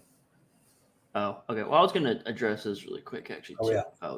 Oh, wow. So, wow. Well, I say wow because you knew what he was saying. Yeah. There's a word that I cannot get into a text message, and that is the huge. So, like, hey, what are you up to? The huge. Oh, yeah. How do you spell that? I don't know how to spell it. Oh. If someone can solve this riddle where everyone would understand what I'm saying when I text it back. The huge is like my NMU. You know what I'm talking about? Not much you. Not much you, NMU. Yeah. So Maria says, so you were actually like in prison during the AOL Instant Messenger era, so you probably missed all that. Yeah, pretty much. What's your opinion about Evaldo? I think he's one of the best copywriters in the world currently. So this is when we were at AF, at the time that Rob and I are describing about being at Agora Financial, Evaldo was probably, and that's the thing, we were in our bubble. Like, we didn't know shit. Like, me and I can say I didn't know anything. I know anything outside of the walls of what I was experiencing at that time. But he put out $80 million worth of copy. It was like, I mean, I don't know what he's doing now. Might be doing even better, but like that was like peak Evaldo. That was like when Evaldo was Evaldoing his Evaldo-ness to the 10th Evaldo. He was fucking annihilating everything. It was sort of like an otherworldly streak of promos he was putting out. It was nuts. Yeah. So, I mean, what's your opinion? Like, that's kind of a vague question, Maria. I would say, I mean, he's good. My opinion, yeah, okay, I'll say my opinion. My opinion is the motherfucker doesn't even speak English as his first language, and somehow became a personal multi-millionaire. Not wrote multi-million dollars of copy. He did that by far. He made in royalties multi-millions of dollars in 1 year, and then done that for several years, writing in his second language. Holy shit, if that shouldn't motivate you or like tell you that it's possible to achieve sort of unrealistic expectations. Good Lord. So, and what do I think of Evaldo? And I'm not saying this because I think badly. It doesn't matter what the fuck I think of Evaldo. Evaldo wrote shit that sold. The only thing that matters is what the people buying or not buying think. Yeah. And the people who read the stuff thought that Evaldo wrote good, and they bought his stuff by the truckloads. Yeah. And you know, I'll do even like a little plug. Like, you should check out his book, The 16-Word Sales Letter. I mean, it's got so much gold in there. Like, this is something that drives me nuts about. You'd think marketers would at least get this. Like, marketers who are like, I don't want them to look at other such and such school of thought because, like, they're like, no, read my book, not their book. Like, I have a bookshelf. When I have a topic that I want to read, I read all the books on that topic. Like, because I understand, like, there's this weird dynamic of like, people would be like, would you recommend Evaldo's book? And it's like, yes. you can read 2 books. You can read his book and my book if you want. Like, you can actually do both. I recommend that you do, because he covers things that I do not cover. And what's cool about reading his book is by the time he wrote it, he and I were no longer working together. I was at Wealth Press. And it was like, I remember like working, and he had not yet systematized. He hadn't had this sort of like organization. So I just kept getting like, like you suck. Like I kept getting my ass kicked, and I didn't have like this. But that's what I'm talking about. We talk about the 16-year-olds. They have all this shit has been figured out and organized for them. I didn't have that. You didn't have that. We had copy camp, and they were trying to figure it out, and they did copyboarding, which was like the most. Copyboarding will one day be like the sort of primordial soup, or like the Cro-Magnon version of what copy will become. Like, God, yeah, it's just read the book. It's a cool book. And we'll keep moving on here, because we do have. I think it's really cool. We have all these comments. People are interested in this shit. It's really fucking awesome. KDC likes it. Thanks. He says, I can run a business with a cup of coffee and a dog. Dude, Kyle Cohen. Thoughts? Okay. Thoughts on copywriting book, Most Great Leads. under-recommended and underappreciated book in all of copy. I honestly think that. I got fucking 2 pages of it right here. No one ever brings that book up when people say, like, what books do you recommend? No one ever brings that up. They always bring up fucking Eugene Schwartz. Yeah, breakthrough advertising or whatever the fuck. No one brings this book up. It is always on my list of get that book. Okay, I'm so glad you say that, because now I can like say something opposite, which is I don't think it's underrated.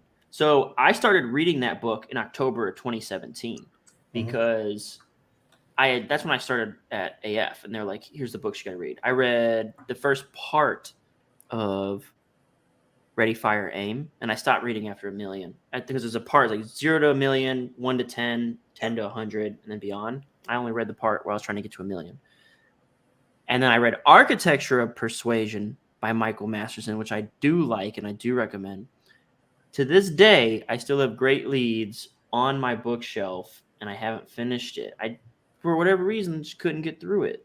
I don't know why, and I know a lot of people swear by it. Yeah, I love it.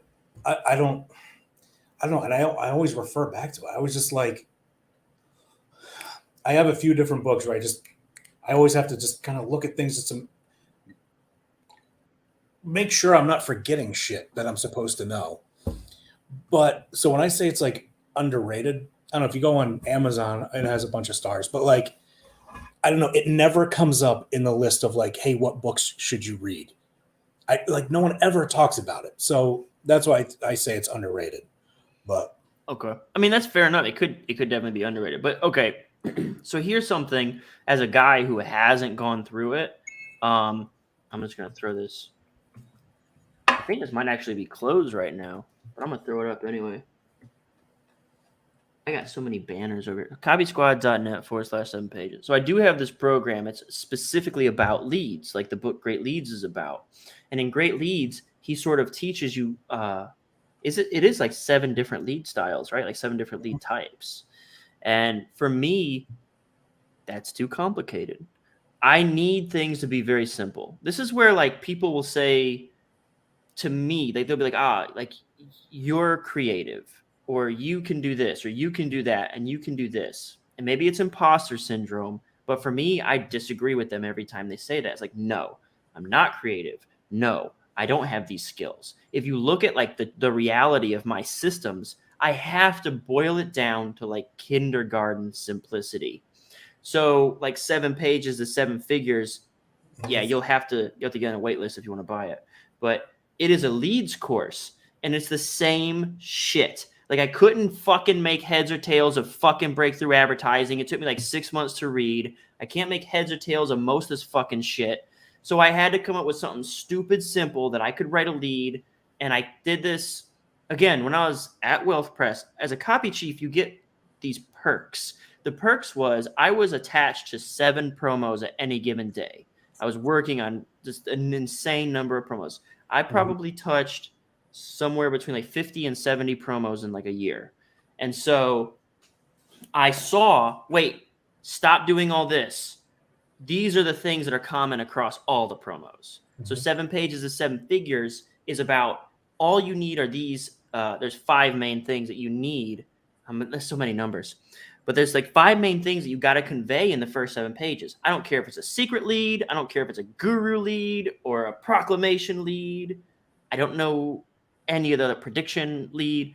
Like that got too complicated for me because now I got to learn how to execute each of those leads. So I had to boil it down to where it's like, no, just say these 5 things, just like new, easy, safe, and big for like how to hit the emotions. Like I needed it to be stupid simple. I could do it every time, no matter what we were talking about. Yeah. So that's like my stance on that. I wonder if it's a thing like, you know, while some people are like in school, you might be like math and science might be your thing, or you might suck at it, but like English and I don't know, art class, or like, you know, like your brains are just wired differently. Maybe it could be just that, like your brain's wired differently to, you know, that's how you approach copy. That's why you approach copy like the way, like we've talked about this a bunch of times. I don't approach copy the way you approach it. You don't approach it the way I approach it. And I fucking, that for me, dude, like, is like my favorite part of our dynamic. So for folks, like you are so polar opposite. Like if we had to label it, I am a blocking and tackling copywriter. So like imagine like football, like for people who know American football, I'm a fundamentals. I'm a sales argument builder. And you can correct me if I'm wrong. You have this fucking idea while taking a shit and that becomes a whole promo. Like, like you're like a big idea guy. Like, this would be brilliant, you know? Yes, you have like this, some sort of image appears in your brain. And all of a sudden you're writing a promo. Yeah. Like, yes. I'm the opposite. Can't do that shit. Right.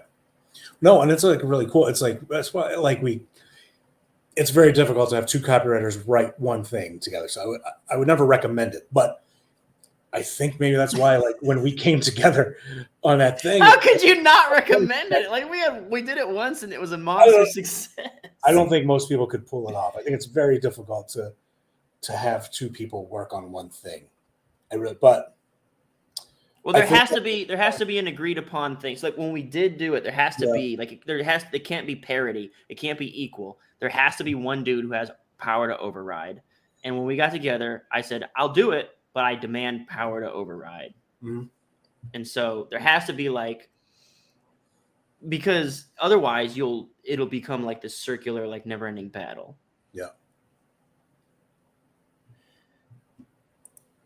All right, moving on. Next questions. Dude, there's so much shit.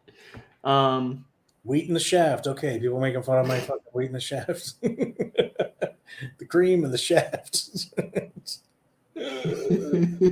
Shaft, no surprises. James Layton, you fuck you. I had so much shit talking in here. That's callback humor because that was like an hour ago. The cream and the shaft. Oh shit! This must be my boy Nick. So Nick is one of my old writers. He's over with the MarketWise team now, doing big things. So okay, Rob, I'd like you to do it. I don't know what it would be. We're doing a live email class tomorrow with my email writer, and so I've asked you like to do something. Like I feel like the mindset thing would parlay very well into your book. Like you could probably take that and use it as like a bonus or something, selling the book. Like buy the book, get the thing.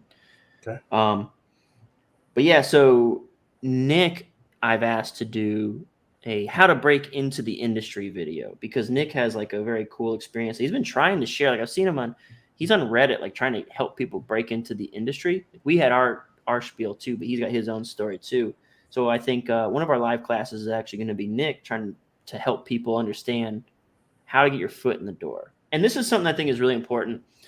When I don't like this romanticism with like going on your own and being like this, you know, you're I don't want to say like your own person, But like, go learn from a sensei. Like, go find a master first. I literally did a YouTube video. It was called my Mad Men theory or something like that. So in the TV show Mad Men, which was about advertising writers and copywriters, Peggy was Don Draper's. She was a female in the 60s writing copy, which was like, oh my God, a woman doing work. So, so she had all these uphill battles and struggles that she had to do. So she didn't get respect. And when I came into AF, my mindset, and I fought with Evaldo probably more than I should have. I'm just a stubborn person. But like, my mindset was like, whatever they say to do, however many hours they ask me to work, I'm going to do it.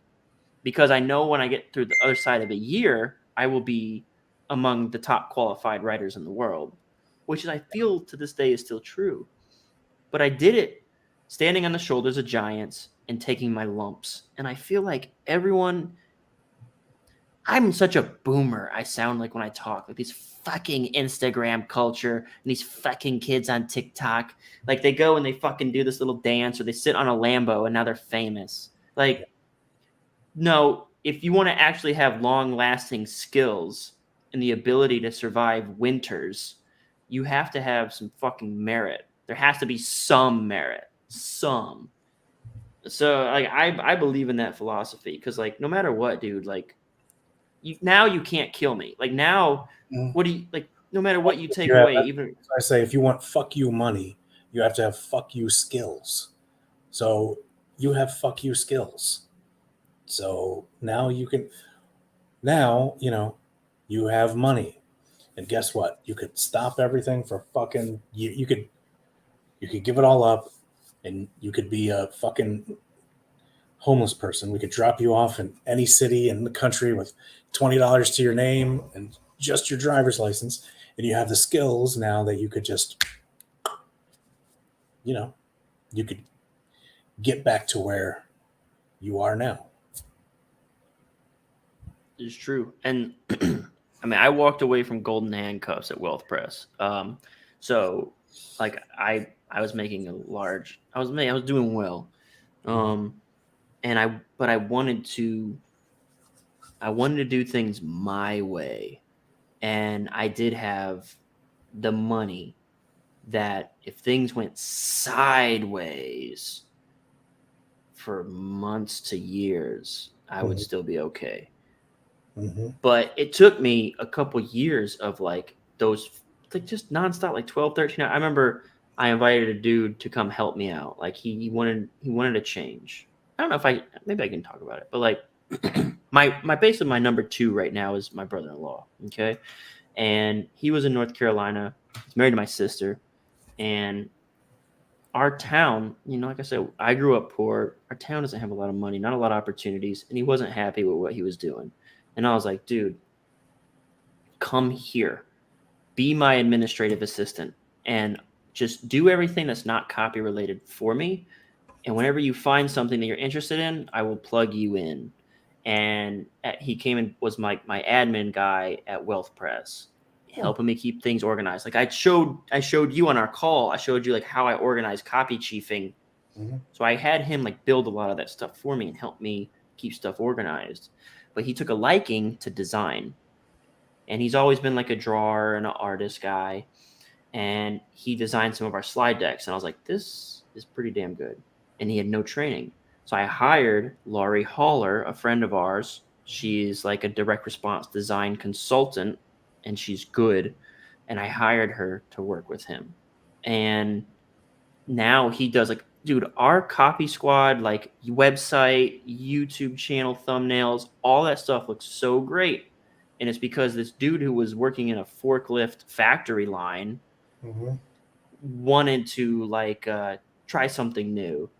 And so, but that's how it started. I remember, like, he came in. The reason I'm telling this story is because the first day, like, they're back home in North Carolina, and I'm in Florida, and I'm working all these hours, and I'm working hard, and they don't really know. They just see what they see on Facebook. Even family, right? They don't really get it. And he came in, and I would do this from time to time. Like, okay, you sit in the corner. Like, when I would interview copywriters, I had a chair literally in the corner of my office beside my desk. So like this is my desk. This is the face of it. There's a chair right here at the corner of my desk, like right there, and it just faces me. It faces me, and I say, sit here, and this is how you're going to see how this job works. And at the end of like a 12-hour day, I was like, all right, it's time to go home. And he said, you literally worked 12 fucking hours. Like literally, like I thought people just say that. You fucking did it. But I think that's like, no, like people fucking throw that shit around. I was working 80-hour weeks. Like bullshit. Most of you weren't. Most of you were jerking off and fucking bullshitting on lunch break for like 4 or 5 hours. No, you didn't actually fucking work 12-hour days. You're full of shit. But like he came in, he saw it, and that was when I was taking my lumps. And he also in turn, he does that now. He like takes his lumps and he's like been working, and like I don't know. It's like I'm just trying to like get that point across that, dude, like you talk about fuck you money and fuck you skills. And we mentioned this earlier. I said 3 years to world class. I got that from John Rhodes. Like it does take sort of that effort, taking those skills, and and all that comes from me like bitching about kids on TikTok. So I was a rant and a half, dude. I hope it made sense to somebody. It made sense. But look, I'm looking at these comments, bro. We had Manny in here. All right. We'll answer more comments. What are the best ways to find high quality prospects? The answer is Rob's already said it. Fuck you skills. Like if you want high quality prospects, you have to be like, you get to a point. Look, let me tell you this. High quality prospects is a relative term, but the highest, you don't get them through fucking cold emails. You get them because they're looking for the highest quality dude or lady. But like, how do I get my clients? It isn't because I dazzled them with my cold email. No, it's because they know my name. Plain and simple. Yep. No, you get a rep. It's like when I went freelance, it's like 8 milliseconds after I went freelance, I was booked up forever. I've got videos on YouTube about how to get copywriting clients with no experience, and one of my videos is literally about that topic. Like I turn away these questions. Like, how do I get my first client? I turn away those questions. I've never done it that way. I've never been a cold email dude. That's not what I do. Like, same thing with Braddock saying. Like, I made a phone call. That's it. That's how I did it. Mm-hmm.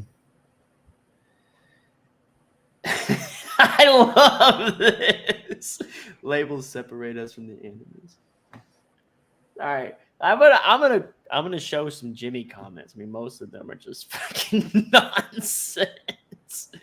50% CTR. He must have been talking about your ad for Altucher. That's way back. It's years ago. Yeah. Who spawns it? No, I'm on a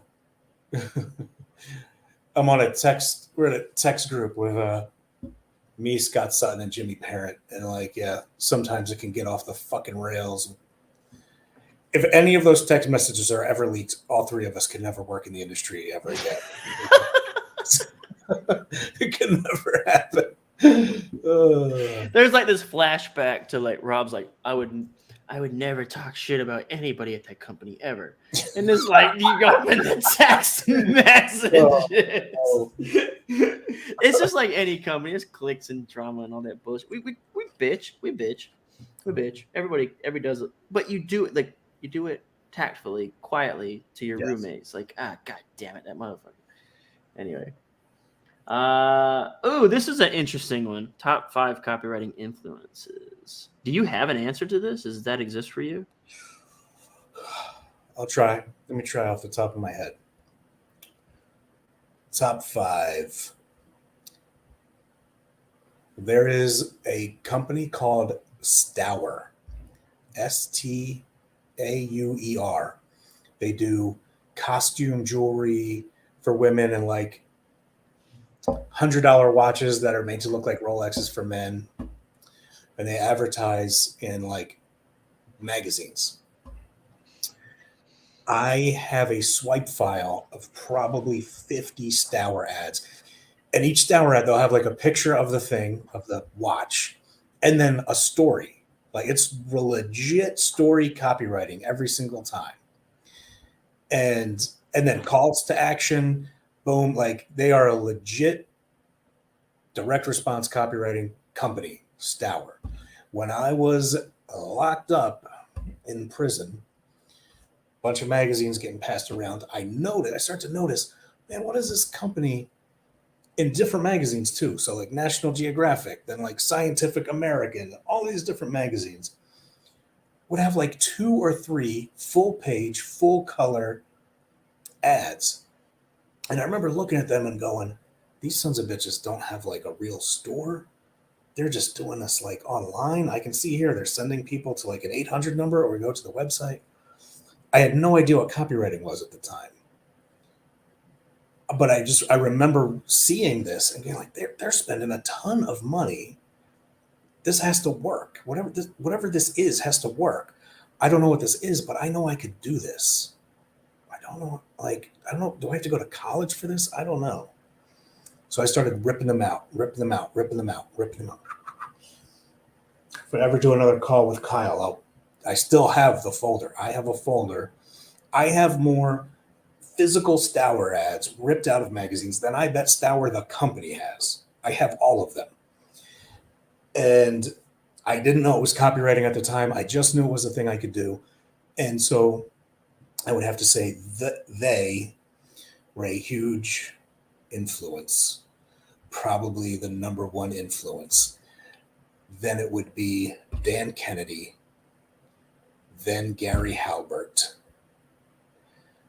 then Joe Schrafer, then probably Ryan McGrath. So Stour the company. Fuck, I forgot what I said already. Stour, someone else, Joe Schrafer, Ryan McGrath, whoever was that second one that I forget. We'll have to replay the tape. I can't hear you.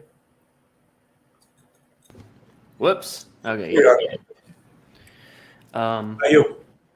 For me, I mean, obviously Evaldo's a big one. Like Evaldo's number one because he was the person that kind of taught me that data and information isn't exciting.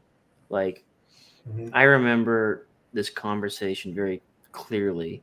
In my first promo was for Altucher. It's called the Hottest IPO, and it was about Uber, and I kept wanting to like cite the market cap. I remember I was like, this company's worth something billion, 72 billion or something like that. And Evaldo said that shit sucks. And I was like, no, dude, it's 70 billion. That's a lot of money. He's like, nobody knows what that means and nobody cares. And I was like, we went back. Like, this is the thing. Like, on one hand, I said, I'm going to do whatever they tell me to do. On the other hand, I bickered with Evaldo every day. Every fucking day I gave him hell. I don't know why I did. I'm just a fucking asshole like that. But I remember like fighting on this point, like 70 billion. That's important. I think it might have been Facebook at the time or something before it hit trillion or whatever. And he kept telling me like, no one gives a shit about that number and no one knows what it means. Like, what does 70 billion mean? Is that good? Is it bad? So there's that plus 10 billion other lessons that he gave me. He also was the person like in terms of copywriting, like I guess we're talking about fucking words on a page or whatever, but he was also the person that told me, because I was always apologetic when I called him. He would always pick up the phone. I'd say, hey man, sorry to bother you. I'd say, sorry to bother you about this, but I'm stuck. I'm sorry to bother you about this, but like blah, blah, blah, blah, blah, anything. And he would always say, no man, call me anytime. Mm-hmm. And there are certain things like that, like I said, like Joe Schrafer and the way that he leads companies, the way that Evaldo would talk to me when I would call him and say, and I would be like, I didn't mean to bother you. He's like, no, dude, call me for anything at any time.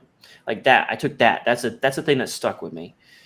Just while we're on that topic, I'll tell you another big one that I think that's crucial. Is I read in the Agora Big Black Book, Mark Ford wrote that he's never heard Bill Bonner give an order. And for folks who don't know, Mark Ford and Bill Bonner basically built the Agora companies. And Bill Bonner is like the dude. He's basically like the Godfather. He's basically like Doug Corleone. He's like that guy. He's like the head dude. And Mark Ford wrote in Agora Big Black Book that he never heard Bill Bonner give an order. He always said, "What do you think we should do?" And I've tried to carry that into my agency and InfoPub too. Like I try to like beat it into my team. Like whatever you think is best, because they say everyone's full of it. Imposter syndrome and self-doubt and second guessing. And it's like, no, dude, I trust you. And if it doesn't work, we'll just look at the numbers and see, oh, that didn't work. We'll try something different. A lot of my emails, there's a lot of stuff that comes from me with my name that I didn't necessarily write. You won't know which one is me and which one's a team, because there's a lot of stuff that I did write.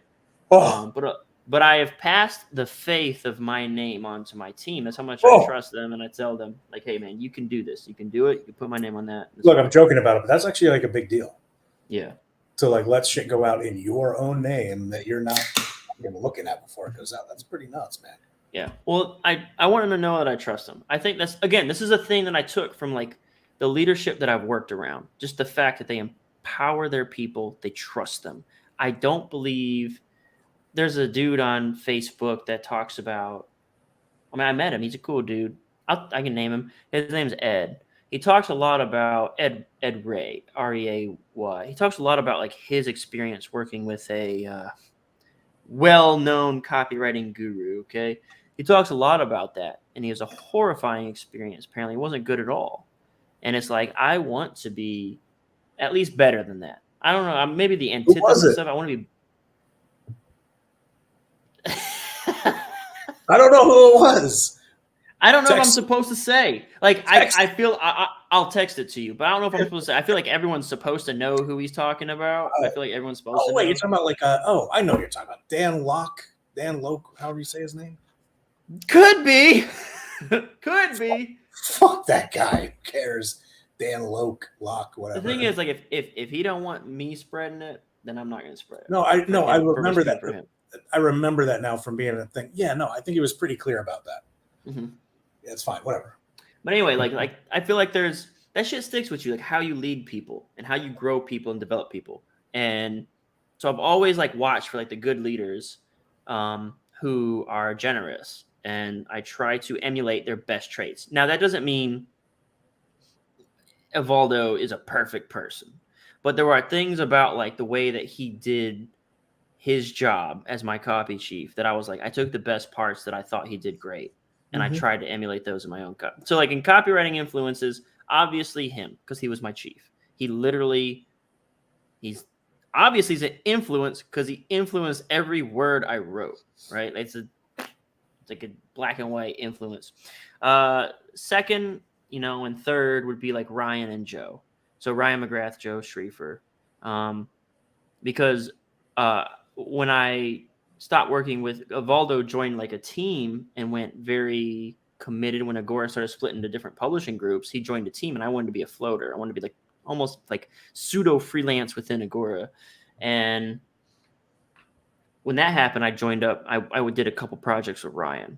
And Ryan, there are words to this day that I still use that he said to me. He said, ground it in reality. That phrase I use on copy calls all the time inside of Copy Squad Inner Circle when we're reviewing copy. I use the word grounded in reality constantly. Like every call I use like once. So what that means is like, dude, like you can't just be having pie in the sky promises. You got to bring it back down to earth and make it credible what you're saying. And the phrase that he used on me, and this is when I was writing the esports promo for Altucher, he said, you need to ground that in reality. You're saying it's going to do this. Ground it in reality. And that can mean providing proof, providing credibility, making it real and tangible for the reader instead of just some pie in the sky shit. So there's 3 copywriting influences. I would also say Palmer. So Mike Palmer is over at MarketWise. He's transcended like his role. He's basically like on the board at he is on the board at MarketWise, which owns Investor Place, Legacy, Stansberry, Empire, which I think has There's like gotten 15 absorbed. brands. I Yeah, think it's that's a lot. but I named the big ones. Right? So his writing style, something that he does masterfully is he sets a context with a big case study. He does it through narrative. He sets a context through which this world will operate. He has a worldview sort of set and implanted into your brain. And then what I love about this, if you really dissect, like I dissect sales letters, I dissect them. If you dissect his sales letters, there are some pieces of proof that he uses. And if you understand what they are, like literally, not the slant rhyme that he uses to present them in some situations, but if you understand the literal data that he's using, has nothing to do with the context of the argument he's making. You have to really dig deep and understand every line. But you'll see that the context is so overwhelming and the worldview so compelling. And the joke I made in like one of our copy calls was like, oh my God, the population of penguins in Antarctica dropped 30% this year. That means gold's going to the moon. Like he would have this context so firmly set in your brain that whatever he said. So there was a promotion, the financial lockdown promotion. I think one of the pieces of proof. Some of this is ridiculous to me. Like once I recall it, but it would fucking have you like, wow, this is so true. He was talking about like someone bought a pair of Yeezys or Kanye West sneakers or something like that for $1 million, and Michael Jordan had an oak tree moved from like point A to point B for like $500,000.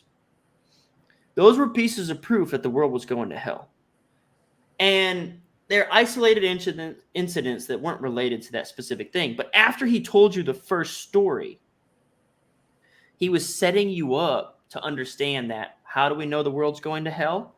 People invest in alternative assets. Let me tell you a story. Michael Jordan just invested $500,000 into an oak tree or something like that. Mm-hmm. Someone just invested $1 million into a pair of sneakers. So these are unrelated things. These are just stupid idiots with too much money. Not that Jordan's an idiot. Like I should never say Michael Jordan's an idiot. I'll get fucking sniped. But the people with too much money, just like, I spent all this money. And yet he made it proof that the world was going to hell and you needed to invest in his assets now, whatever he was about to recommend. You see what I'm saying? You see the power of that. You see how powerful that is. Like something I recognized early in my career, like in my first couple of months, was I recognized that when Agora was at its peak, it was literally shaping like public, like the zeitgeist. Mm-hmm. There were promos that were out there that people thought like it was actually pop culture, but no one knew where it came from. Mm-hmm. Like these ideas, it came from direct marketing companies trying to sell financial newsletters. And I started to recognize there is no reality. That was the weird opening moment for me. Like there is no reality. Like mm-hmm. When I meet with my normie friends and they're talking about the news, that's not real. Someone was like, hey, I bet this will sell. That's it. That's how that whole story came to be. I bet this would sell. How can we twist it so that more people will watch it? That's a mind-blowing experience when you recognize the power of that. When you see it firsthand and you see like there's no reality. None of this stuff that everyone's like dying for. That's kind of scary and sad, right? Like the stuff that people would like, they fucking go to rallies and they fight each other and they say mean, evil things about the other side. The difference is this side said, how do we get more people to watch this? And the other side said, okay, we'll just say the opposite of that. The other side just said, they said this, so we'll say they're liars. Mm-hmm. And they'll watch us. Our people will watch us harder. And it's like when you recognize that none of it is real and you see what people will do, like I'm talking like armies and armies of our people, like our civilian citizens here. They're going to war with each other. And it's really just about clicks. It's all for clicks. And it's like, dude, that's why I don't get into these scraps. That's why I don't throw shade online. Most of it's fake. Like this idea of fake news is all of it's fake news. It's all whatever will get the most clicks. Propaganda, baby. Propaganda. So recognizing that was a wild thing. And I recognize that some of these big companies, billion-dollar companies, direct response marketing companies are I was in the room when that idea came to pass. That became part of the popular culture narrative. I was in the room when someone said, "Hey, this was sell newsletters." Like, that's it. That's all. That's how like a war started. Like, I bet this was sell newsletters. Right. So that's craziness. That's a mindset shifter. It's a bizarre thing to live through. And Rob's been there too. So I name 4 influences, and then I'd say my 5th influence. I wonder if I could get an assist. If I could keep up with the comments, I'm so far behind the comments. So recap on Stour, the company. Yeah. I don't even know what that is. You'll have to watch the video back. They sell costume jewelry. I heard it in the headphones. Okay. So Stour, Dan Kennedy, Gary Halbert, Joe Schrafer, Ryan McGrath. You got one. I would say, yeah, I got one more. Who did I really like rip from? That's probably the best question. Like, who did I just go and just rip from? You know what's important about this too? I want to make a point here. I know the answer to this. I know the answer to your influence. Good. I'm going to let you answer it, but before you finish, I'm going to say one thing. I just Kanye'd your ass. So look, this is important. Is I'm super selective. Like if you're inside the Copy Squad inner circle, if that sales letter hasn't made 7 figures, we aren't going over it. Like, so I'm very selective about the people that I follow and the people that I listen to, because your brain is a sponge. And when you're even looking over shit sales letters, like, oh, I'm going to see what went wrong here, you're accidentally, subconsciously absorbing the bad habits of that sales letter. Like people say like, oh, you got to look. I'm going to piss. Now I'm going to say something controversial. Don't listen to people who have been divorced about marriages. They're like, well, they know what went wrong. It's like, yeah, but they obviously haven't figured out how to fix it, right? Don't listen to fat people about fitness advice. Don't listen to like, oh, they'll show us the problems. They'll show us we'll fix it. No, dude, you're going to accidentally absorb their bullshit. And it's the same thing with like bad sales letters or sales letters that didn't make $1 million. Don't fucking read it.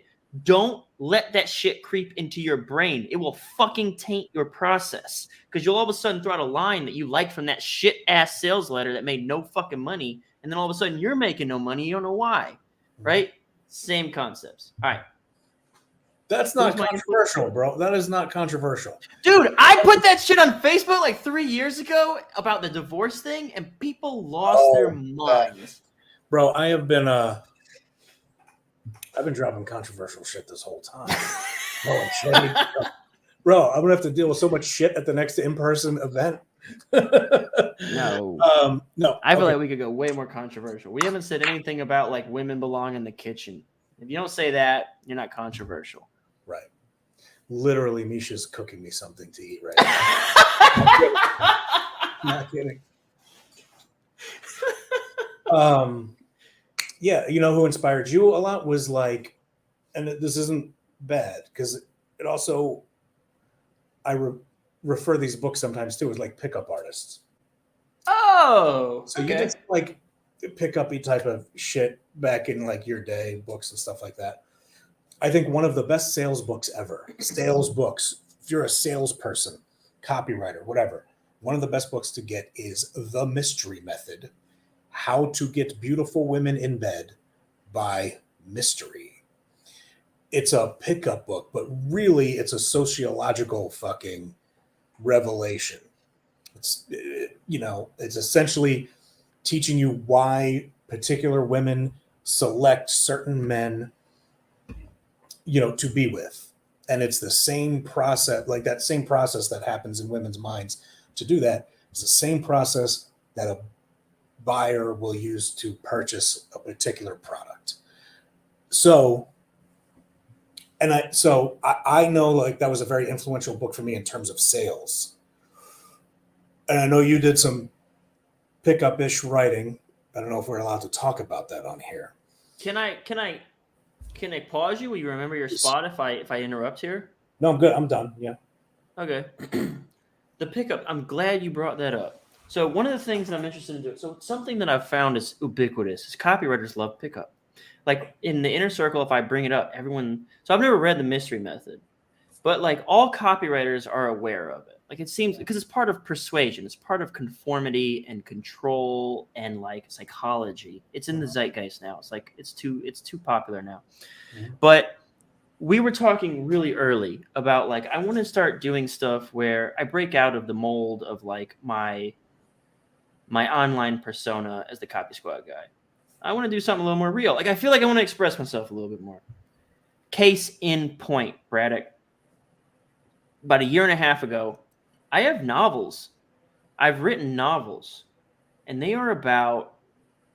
They're a slant. They're not quite about pickup, but they're sort of about pickup. And I was afraid that the views would be too edgy. Like I was afraid that someone would Google me, and they would find my novels, and they would not find my copywriting stuff. And I was afraid that my novels would be either too edgy, too revealing, too over the top, because they were about sex and dating and that kind of stuff. And so I removed them from the internet like a year and a half ago, I think, just because of I wanted to preserve my image. And this is something that, like, again, like we talked, this is where all this started, like at the very start of this thing. We call it a podcast. It seems like a podcast, I guess. We're like, I was like, you know what, dude? I'm just like, I'm watching these people.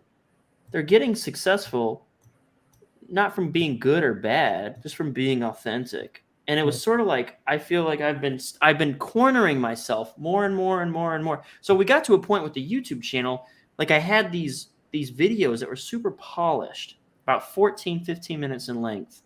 And now I stopped making videos. And the reason I stopped making videos was because I felt like, well, fuck. If I make one of my little ranty videos with no clear agenda or SEO, or if I just throw something out there like I usually do, which is what comes organically and natural from me, it's going to hurt the channel. The health of the channel depends on having these very organized, outlined videos. Okay. And then like I've been going more and more into a corner, where I was like, I want to say fuck on a podcast. Like I was like, I just want to say, I want to start saying, I want to like have a thing where I can just rant and be. I'm a ranty ass motherfucker. I was talking to the dudes, and they said you should start a podcast because I was bitching about this stuff. I was like, why the fuck can't I say anything? Like you tell me I have to write a fucking 8-minute script, and they're like, well, you should start a podcast. And I was like, well, I don't have any strong opinions. And they were like, but they look at your face. They're like, you have strong opinions about literally everything. And I was like, yeah, but that's the thing. Like there was that guy, the Copy Squad guy. He doesn't have any opinions. Mm-hmm. He's very down the middle. Like he's very vanilla. He's very cool and chill. He doesn't walk those lines. And it was like, I want to do something that's more me and more real. So like this whole thing, I'm glad we're doing it. I'm actually, like, I thought it was gonna be 60 minutes. I do not feel any bit of like fatigue. Like this is energizing me. Like this whole experience is fucking grand. Like I'm having a fucking good time. I could do this forever. Hey, thanks for being my first guest. You're fucking amazing. So what were you saying? I'm sorry. I had to interrupt just like to talk about that, like authenticity thing. That could be your fifth thing. Your fifth influence. But pickup, yeah. I am going to look, we've been on here let's do 7 more minutes. Hit that 2:30? 2.5 fucking hours. We went full Joe Rogan, huh? So we got questions to go through here. Oh, fuck, Manny. Oh, he was on here a while back. Okay, Stockholm. Fucking McKim. Oh, shit. We got OGs in here. Oh, God. I wish I'd have been keeping better tabs on the comment. Next time I will. I was sitting in Baltimore listening to this, pretty accurate. I remember being told my copy sucks by Carlene Cole. She told me my copy should never be boring, and I still remember that lesson. Oh, yeah. Yeah, you can't write no bullshit. I go to the 7-Eleven freak. It's scary out there, dude. When do copywriting tips and frameworks become limiting? Never. So there's this idea, Jocko Willink says discipline equals freedom. frameworks equal freedom. You can Okay. you can say whatever you want within the boundaries. There's a book called Made to Stick that illustrates this in like the first 2 chapters. Is like whenever someone was handed an advertisement to model, their advertisements performed far better and they had more creative ideas because they knew the bucket in which their ideas were supposed to be fitting. Is that even English? All right. What are you going to say, Rob? It's this weird thing where if you have like unlimited, if you were creating something and you had unlimited freedom and unlimited budget and unlimited whatever the fuck, you would turn out shit. And this happens in movies. It happens in, I remember I was watching like American Shopper, and there's always usually like, we got to do this for this company and they want it to kind of look like this, but not like this. And then, okay, go. And they'd come up with some cool shit. Then one time they were like, hey, we're going to give you can do whatever you want. You can do whatever you want. No budget. Go for it. And the fucking guy was like, I got nothing. And it turned out like it's a really shitty fucking bike. You need those constraints. I will say, however, like that's that. Then there's also the like the becoming like the Picasso, like how, you can break rules. Like Picasso was the dude that literally said, learn the rules so you can break the rules. Right. That's what makes Picasso. People say like, oh, Picasso sucks, man. It's like, look at his shit. Bro, if you look at his early shit, he's doing like gorgeous, realistic, like when he was 15, he was painting amazing, realistic looking artwork. He's a fucking savant. And then as his life progressed, he got more like deconstructed and deconstructed and deconstructed and was using his artistic expression to do his thing. Because he could do that stuff, because he could do the fundamentals correctly, we accepted his not normal shit as being artistic. To me, if you're just like Jackson Pollock splashing shit on a fucking canvas, but you couldn't draw a fucking stick man to save your life, well, you're just splashing shit on a canvas then. But if you can do the actual real thing, and then you choose to do a version of that, then you're the shit. And that's the same thing. You need the constraints, Lucas. But then from time to time, when you're like, you know what? I know that I'm supposed to do this. And precisely because I'm supposed to do this, I'm not going to do this for this particular reason in this particular time. Then you can do that and be successful. I love that. That's a fucking great answer. Like, first, learn the rules. You have to know what the rules are to know that you're breaking them. You can't just be haphazard. You can't be just ridiculous. Okay. Fucking good answer. Do we always have to start with a big promise? Yep. Your promise can be implicit or implied, but people buy things to realize their aspirations. The big idea, how I define the big idea, which is how everyone should define the big idea. Every other definition of the big idea you've ever heard is incorrect. What a big idea is a promise to the reader, either implied or implicit, that what you have can help them realize their aspirations, said in a way they've never heard before. That's a big idea. So, do you need a promise? You're goddamn right you need a promise, or there's no fucking point in me reading the next line. He might have heard, I don't know. I tell this story a lot, so maybe he's heard this before. You mother. So you and Lynch did a copywriting competition, and then you dumped it on me. You asked everyone to submit their copy, and then you would pick a winner. Except I ended up having to pick the winner. So you know how I picked the fucking winner? If you didn't have a fucking what's in it for me in the first 4 lines, you were getting axed. When I got done with 82 submissions, I had two guys that did it in the first 4 lines. So I went back through and I looked who had a what's in it for me in the first 5 lines. And that guy became 3rd place. I don't give a shit. Like if you won't Okay, this is people who write this flowery fucking like Dear Diary bullshit. You're not a copywriter. This is not what we're here to do. There is a fucking mission attached to this, like an Apollo mission, like going to the fucking moon. Whenever you're gonna design a rocket to get to the moon, you're not gonna fucking come up with like this weird, like, hey, let's go to the moon in a way no one's. Oh, get to the moon. Like, this is the way to get to the moon. This is how you got to get into orbit. This is how you got to break through the gravitational pull and get out there and do the thing. There's rules to this shit. And the first one is, what's in it for me? And like Braddock said, it can be implied or it could be explicit. You could say, I can give you a bunch of money. Or you can say, implied, you could say something along the lines of like, this guy has predicted the last 400 market recoveries in the history of market recoveries. And if we're in a dip, that's a relevant promise. It's implied, but it's like, we're in a dip. We need to know when the market recovery is coming. This guy's done it. All that shit's imbued in that. But I know that's a thing that I care about.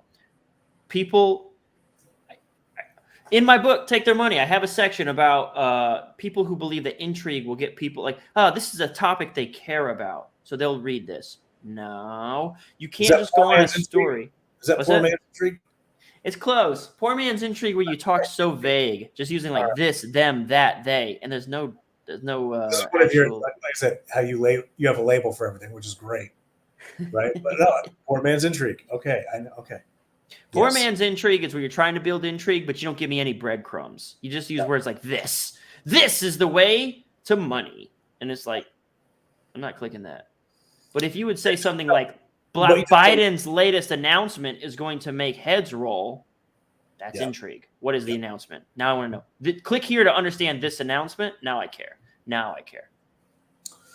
It's a very good analogy you just used. However, we never landed on the moon, actually. So, let's go about next comments. Let's keep going. Do you believe in dinosaurs? Did dinosaurs exist? Yeah, I believe in dinosaurs. Yeah. All right. Being told your copy sucks is a blessing. Okay, I'm going to pause here. Is this one of the ones that were 16 years old? It's better than writing crappy copy for a client and having nothing to. Okay, let me pause here because this is critical. If you have anything but this mindset, you don't belong in this space. You have to be a masochist for abuse. Like, you have to crave someone to just absolutely destroy your work because you will never be any good otherwise. Is that fair? Yeah, it's very difficult. Like, it really is, man.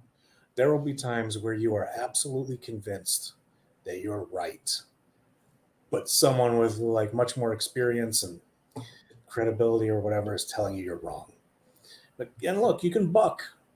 You know, we came up under like a great guy, Joe Schrafer, would be like, this is what I would change. I think you're wrong. I would do this, but it's up to you. And then people will be like, fuck Joe. He doesn't know what he's talking about. I'm putting it out. And then the bomb. You know, but most of the time, if you followed what Joe was saying, you know, you would have a hit. But so it's, look, it's not something you ever totally get over. Look, I'm a top performing financial copywriter that doesn't report to anyone. And I will write stuff and I will still feel like, fuck, you know what? I wish I had someone to take a look at this headline. You know, I've done that. So Jimmy Parent, who's been commenting in here, a couple of times I've sent stuff to Jimmy. Jimmy, can you just, man, am I missing something? Something to feel right about this headline. What do you think? And Jimmy's giving me some like good advice. And I do that with like, Manny's done that with me before. Like, man, I got the whole promo written, but I don't have a fucking headline, man. I can't come up with a headline. Here's like a general idea that I'm thinking, boom, Manny's like, what about this? Ends up being the headline I use for a control that went for 3 years at Angel Publishing. So look, it never goes away that you're like, man, I think I could be right. Maybe I'm going to not listen to these people. But 9 times out of 10, listen, not even 9 times, 99 times out of 100, you don't buck. You listen to what the other person is saying, kill your baby, and go with the suggestion. I got something there on the tip of my tongue. I got to get out Mhm. because the story, I've told this story so many times. So there is, like what Braddock's like, 99 out of 100 times. Yeah, you listen to people with more experience. But there's one story that I tell for copywriters about sticking to their guns. And it was literally involving Joe Schriefer as the character in the story. We wrote the promo when we wrote Trump bonus checks. Bro, to interrupt bro, I was going through all my shit the other day, and I came across our conversation where, like, you say to me, Joe says we should do this, but I don't want to do it. I don't remember exactly what Joe was telling us to do, but I remember you said, "Nah, man, I don't think we should do it." Is that when you were going? What you were going? Yeah. Okay. Yeah. Dude, I'm so glad you said that here on recording because I've told this story 100 times, and now I've got proof. I got it in my email somewhere or something. Yeah, I'll find it. Oh man, and again, like I'm with you. Like I respect the greats, and I try to take their advice when it makes sense. But so there's a lot of this is a good valuable lesson for copywriters. There's a lesson that I talk about the cooks in the kitchen, and so copywriters complain there's too many cooks in the kitchen, and I say to them, well, this is like, let's talk about Carl Jung embracing your shadow self. I'm like, dude, you have to embrace the cooks in the kitchen. Here's what you do. You understand your through line. You understand your golden thread. You understand the soul of your promo, what you're trying to convince the reader of. Let everybody in the kitchen, send it to everybody and take all their advice. Then sift through it and see what actually adds to that main idea, that main line, that main blah, blah, blah, blah, blah. And at that point, discard everything else. So be happy for the cooks in the kitchen and hope that you get one or two nuggets and reject the rest. And I tell the story because I told them this story. We wrote Trump bonus checks. And again, I'll say it. I've said it earlier. I'm saying it again. Like Joe Schriefer is such just a monster influence on me, my development, all the respect. He knows so much more than me still to this day. But he left one comment on our promo. He said, I think you have to explain to them what Trump bonus checks actually are, i.e. reveal these very specific stocks and what they blah, blah, blah. Get literal. He said, here's where you need to reveal the literal blah, blah, blah, blah, blah information. Explain it. And I said to you, and I said, nah, we're not going to do that. We're not going to explain shit. And we didn't. And it was really successful. And I use that as a case study to tell a lot of copywriters. So earlier you said, don't ask for permission, just do it. It's the same thing. I've had YouTube videos that I've made in the past where I'm like, bro, if you have an idea, dude, you just got to write it. Like, don't seek permission. Don't look for someone to support rah-rah your shit because they probably won't. Like most people, when something's presented to them, they're doing it with good intent. They're trying to figure out what's wrong with it so they can help you. Mm-hmm. You have to, before any of that shit happens, get moving, get rolling, taking action. Just fucking do it. So I am so happy that you said that, though, because that's a story that I've told 1,000 times. That's true. And now there's some fucking truth to it. It's true. I might be able to find the actual conversation. I might not have, in my youth, 4 or 5 years ago, I wasn't as respectful as I am now. I probably said, fuck that shit or something like that. So if they don't pull the email, let's just let the story be the story. Got it. Awesome. Oh, shit. Okay. We're going to get through this. Like, we're almost done, right? Have we gotten, holy shit, there's more stuff. Hold on. I'm going to scroll through to like good solid questions. And I know we're over time and I know I'm keeping you up. Dude, I have a meeting at 9:30 with a client, which is, I hate meetings before 11 a.m. And I'm doing this. I'm drinking a lot of whiskey. This is my 4th glass. You're Irish. I won't even know in the morning. Yeah, it's another day. Boys, I've heard this before for the audience. Lucas, real quick. First of all, 2 things. One, it's the 500th time you've written a promo, and it could be the first time that person is reading a promo. That's like a big thing there. The other thing is, yeah, a lot of times you'll do shit that I've heard before. That's why when Papa Rob Suave was giving you the fucking definition of a big idea, I said a promise to the reader, implied or implicit, that what you have will help them realize. You said implied or explicit. Explicit. Yeah. Said in a way that they've never heard before. That's said in a way they've never heard before. So there you go. Do that, and this won't come up again.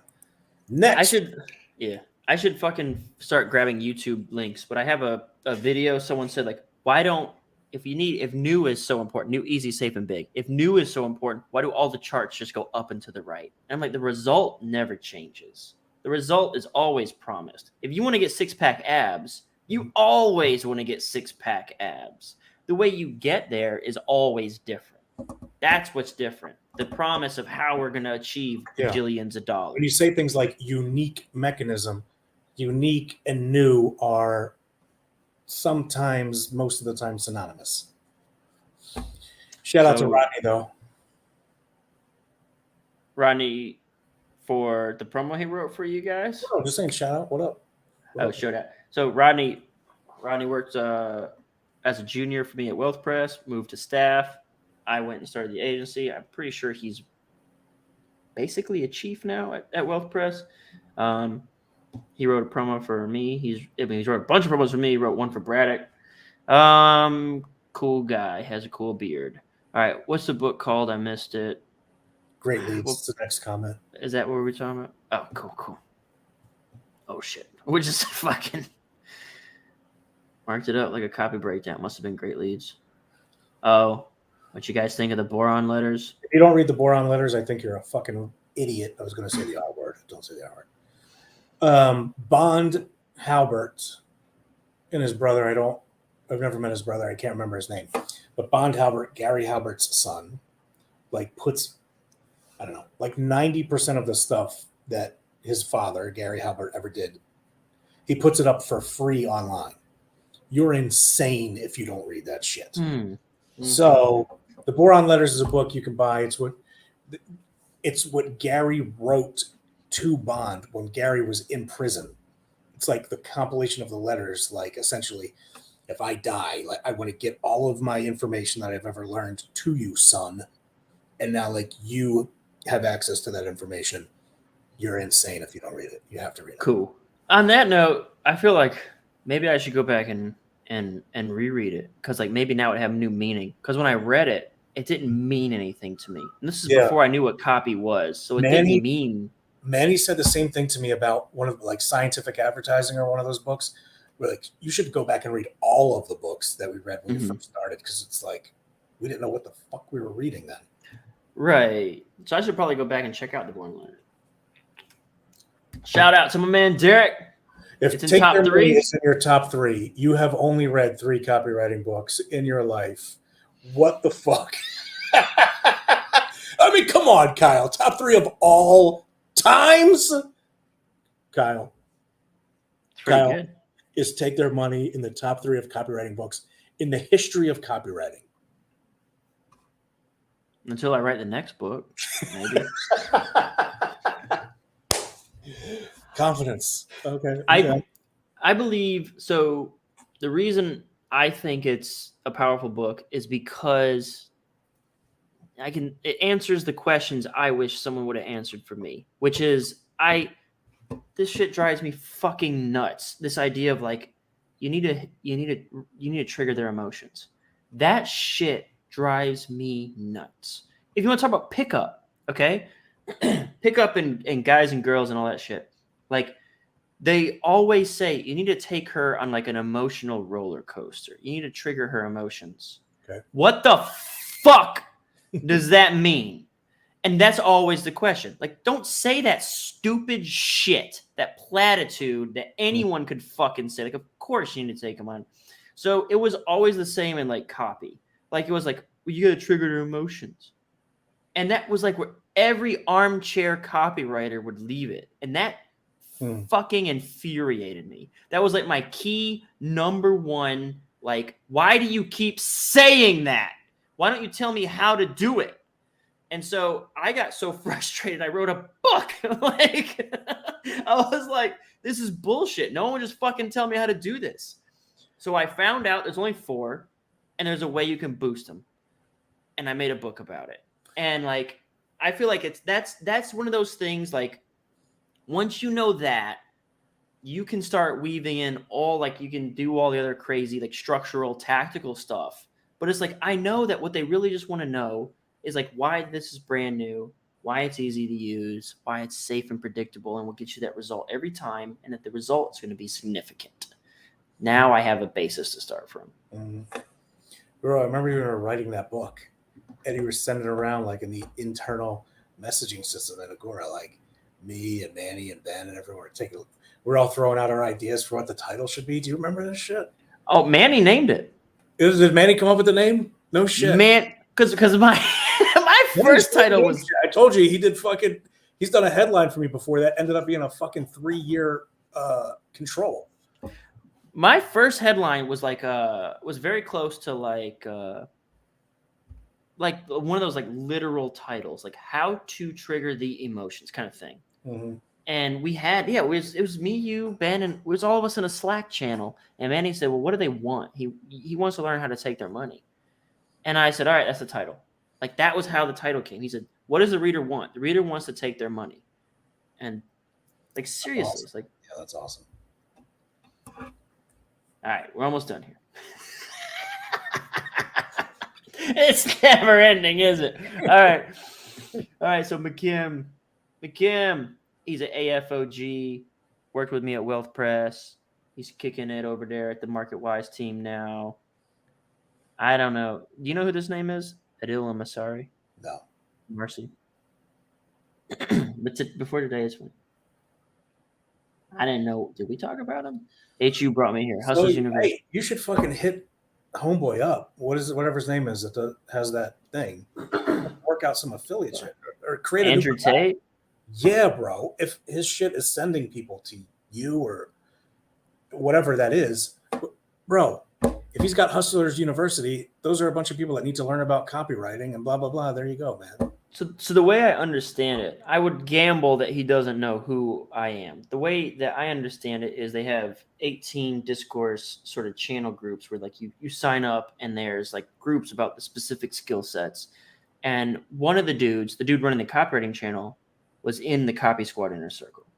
And so he's learned a lot of stuff that we use in the Copy Squad. And so he's saying, hey, man, I recommend this dude. Got it. So I don't think Mr. Tate, if I fucking said, what up, bro? I think he'd be like, he's got like a hybrid British accent, and I'm not good at accents, but it would basically like, who the fuck are you? Would probably be the response. What one piece of copy do you wish you had written for someone else? That's not a thing. That's not a thing. I remember one time I was a copywriter and I was at the fucking trash dump of my condominium complex. And there was this dude, for whatever reason, wanted to talk to me. Maybe we had seen each other before around the complex. And he wanted to talk to me so bad. And he said, what do you do? I said, I'm a writer. And he said, oh, I'm writing a book. And I was like, cool, what's it about? And he said, I can't tell you. And I said, why? And he said, well, what if you're a writer? What if I tell you about my book's about and you write? And I was like, dude, I'm not going to fucking go home and write an entire goddamn book to steal you. You have any idea how difficult it is to write a book? That's exactly what this question is asking. Like, if you gave me and Rob the exact same fucking concept or premise, there would not the promos would be so divergent. That's not how it works. It's just your green is showing here. Your green is showing here. That was a bit when we were talking about how people like make shit happen in the world. Prospecting for clients, still figuring out flow for prospecting. Dude, check out the earlier minutes of the fucking shit. Dude, is this like going on forever? Do you see any comments specifically that you want to address? Because it does kind of seem to keep going.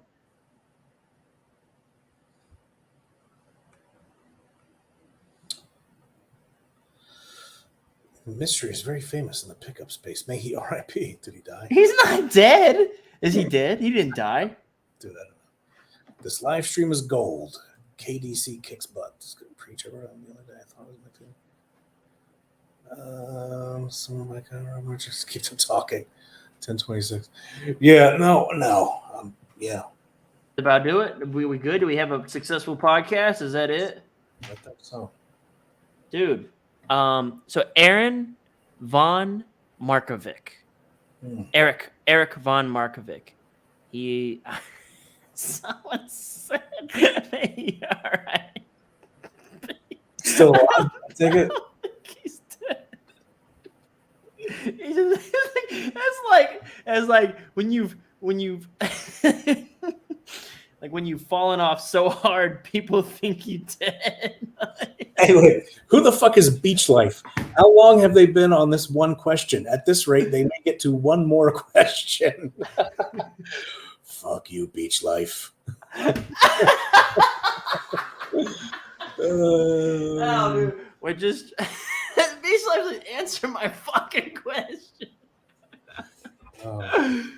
Dude, oh no. I don't know. I have to like blur that comment because I don't know how. I feel like when you say stuff like that, it gets like instant demonetization, and then they'll suppress the video, and no one will ever get to see it. But hey, man, we're coming up on the 250 3 hour mark, so we are officially Joe Rogan, and both of us we're cohesively, comprehensively, we are Joe Rogan, and we're gonna be getting 1 million views per podcast. So, Rob, this was awesome.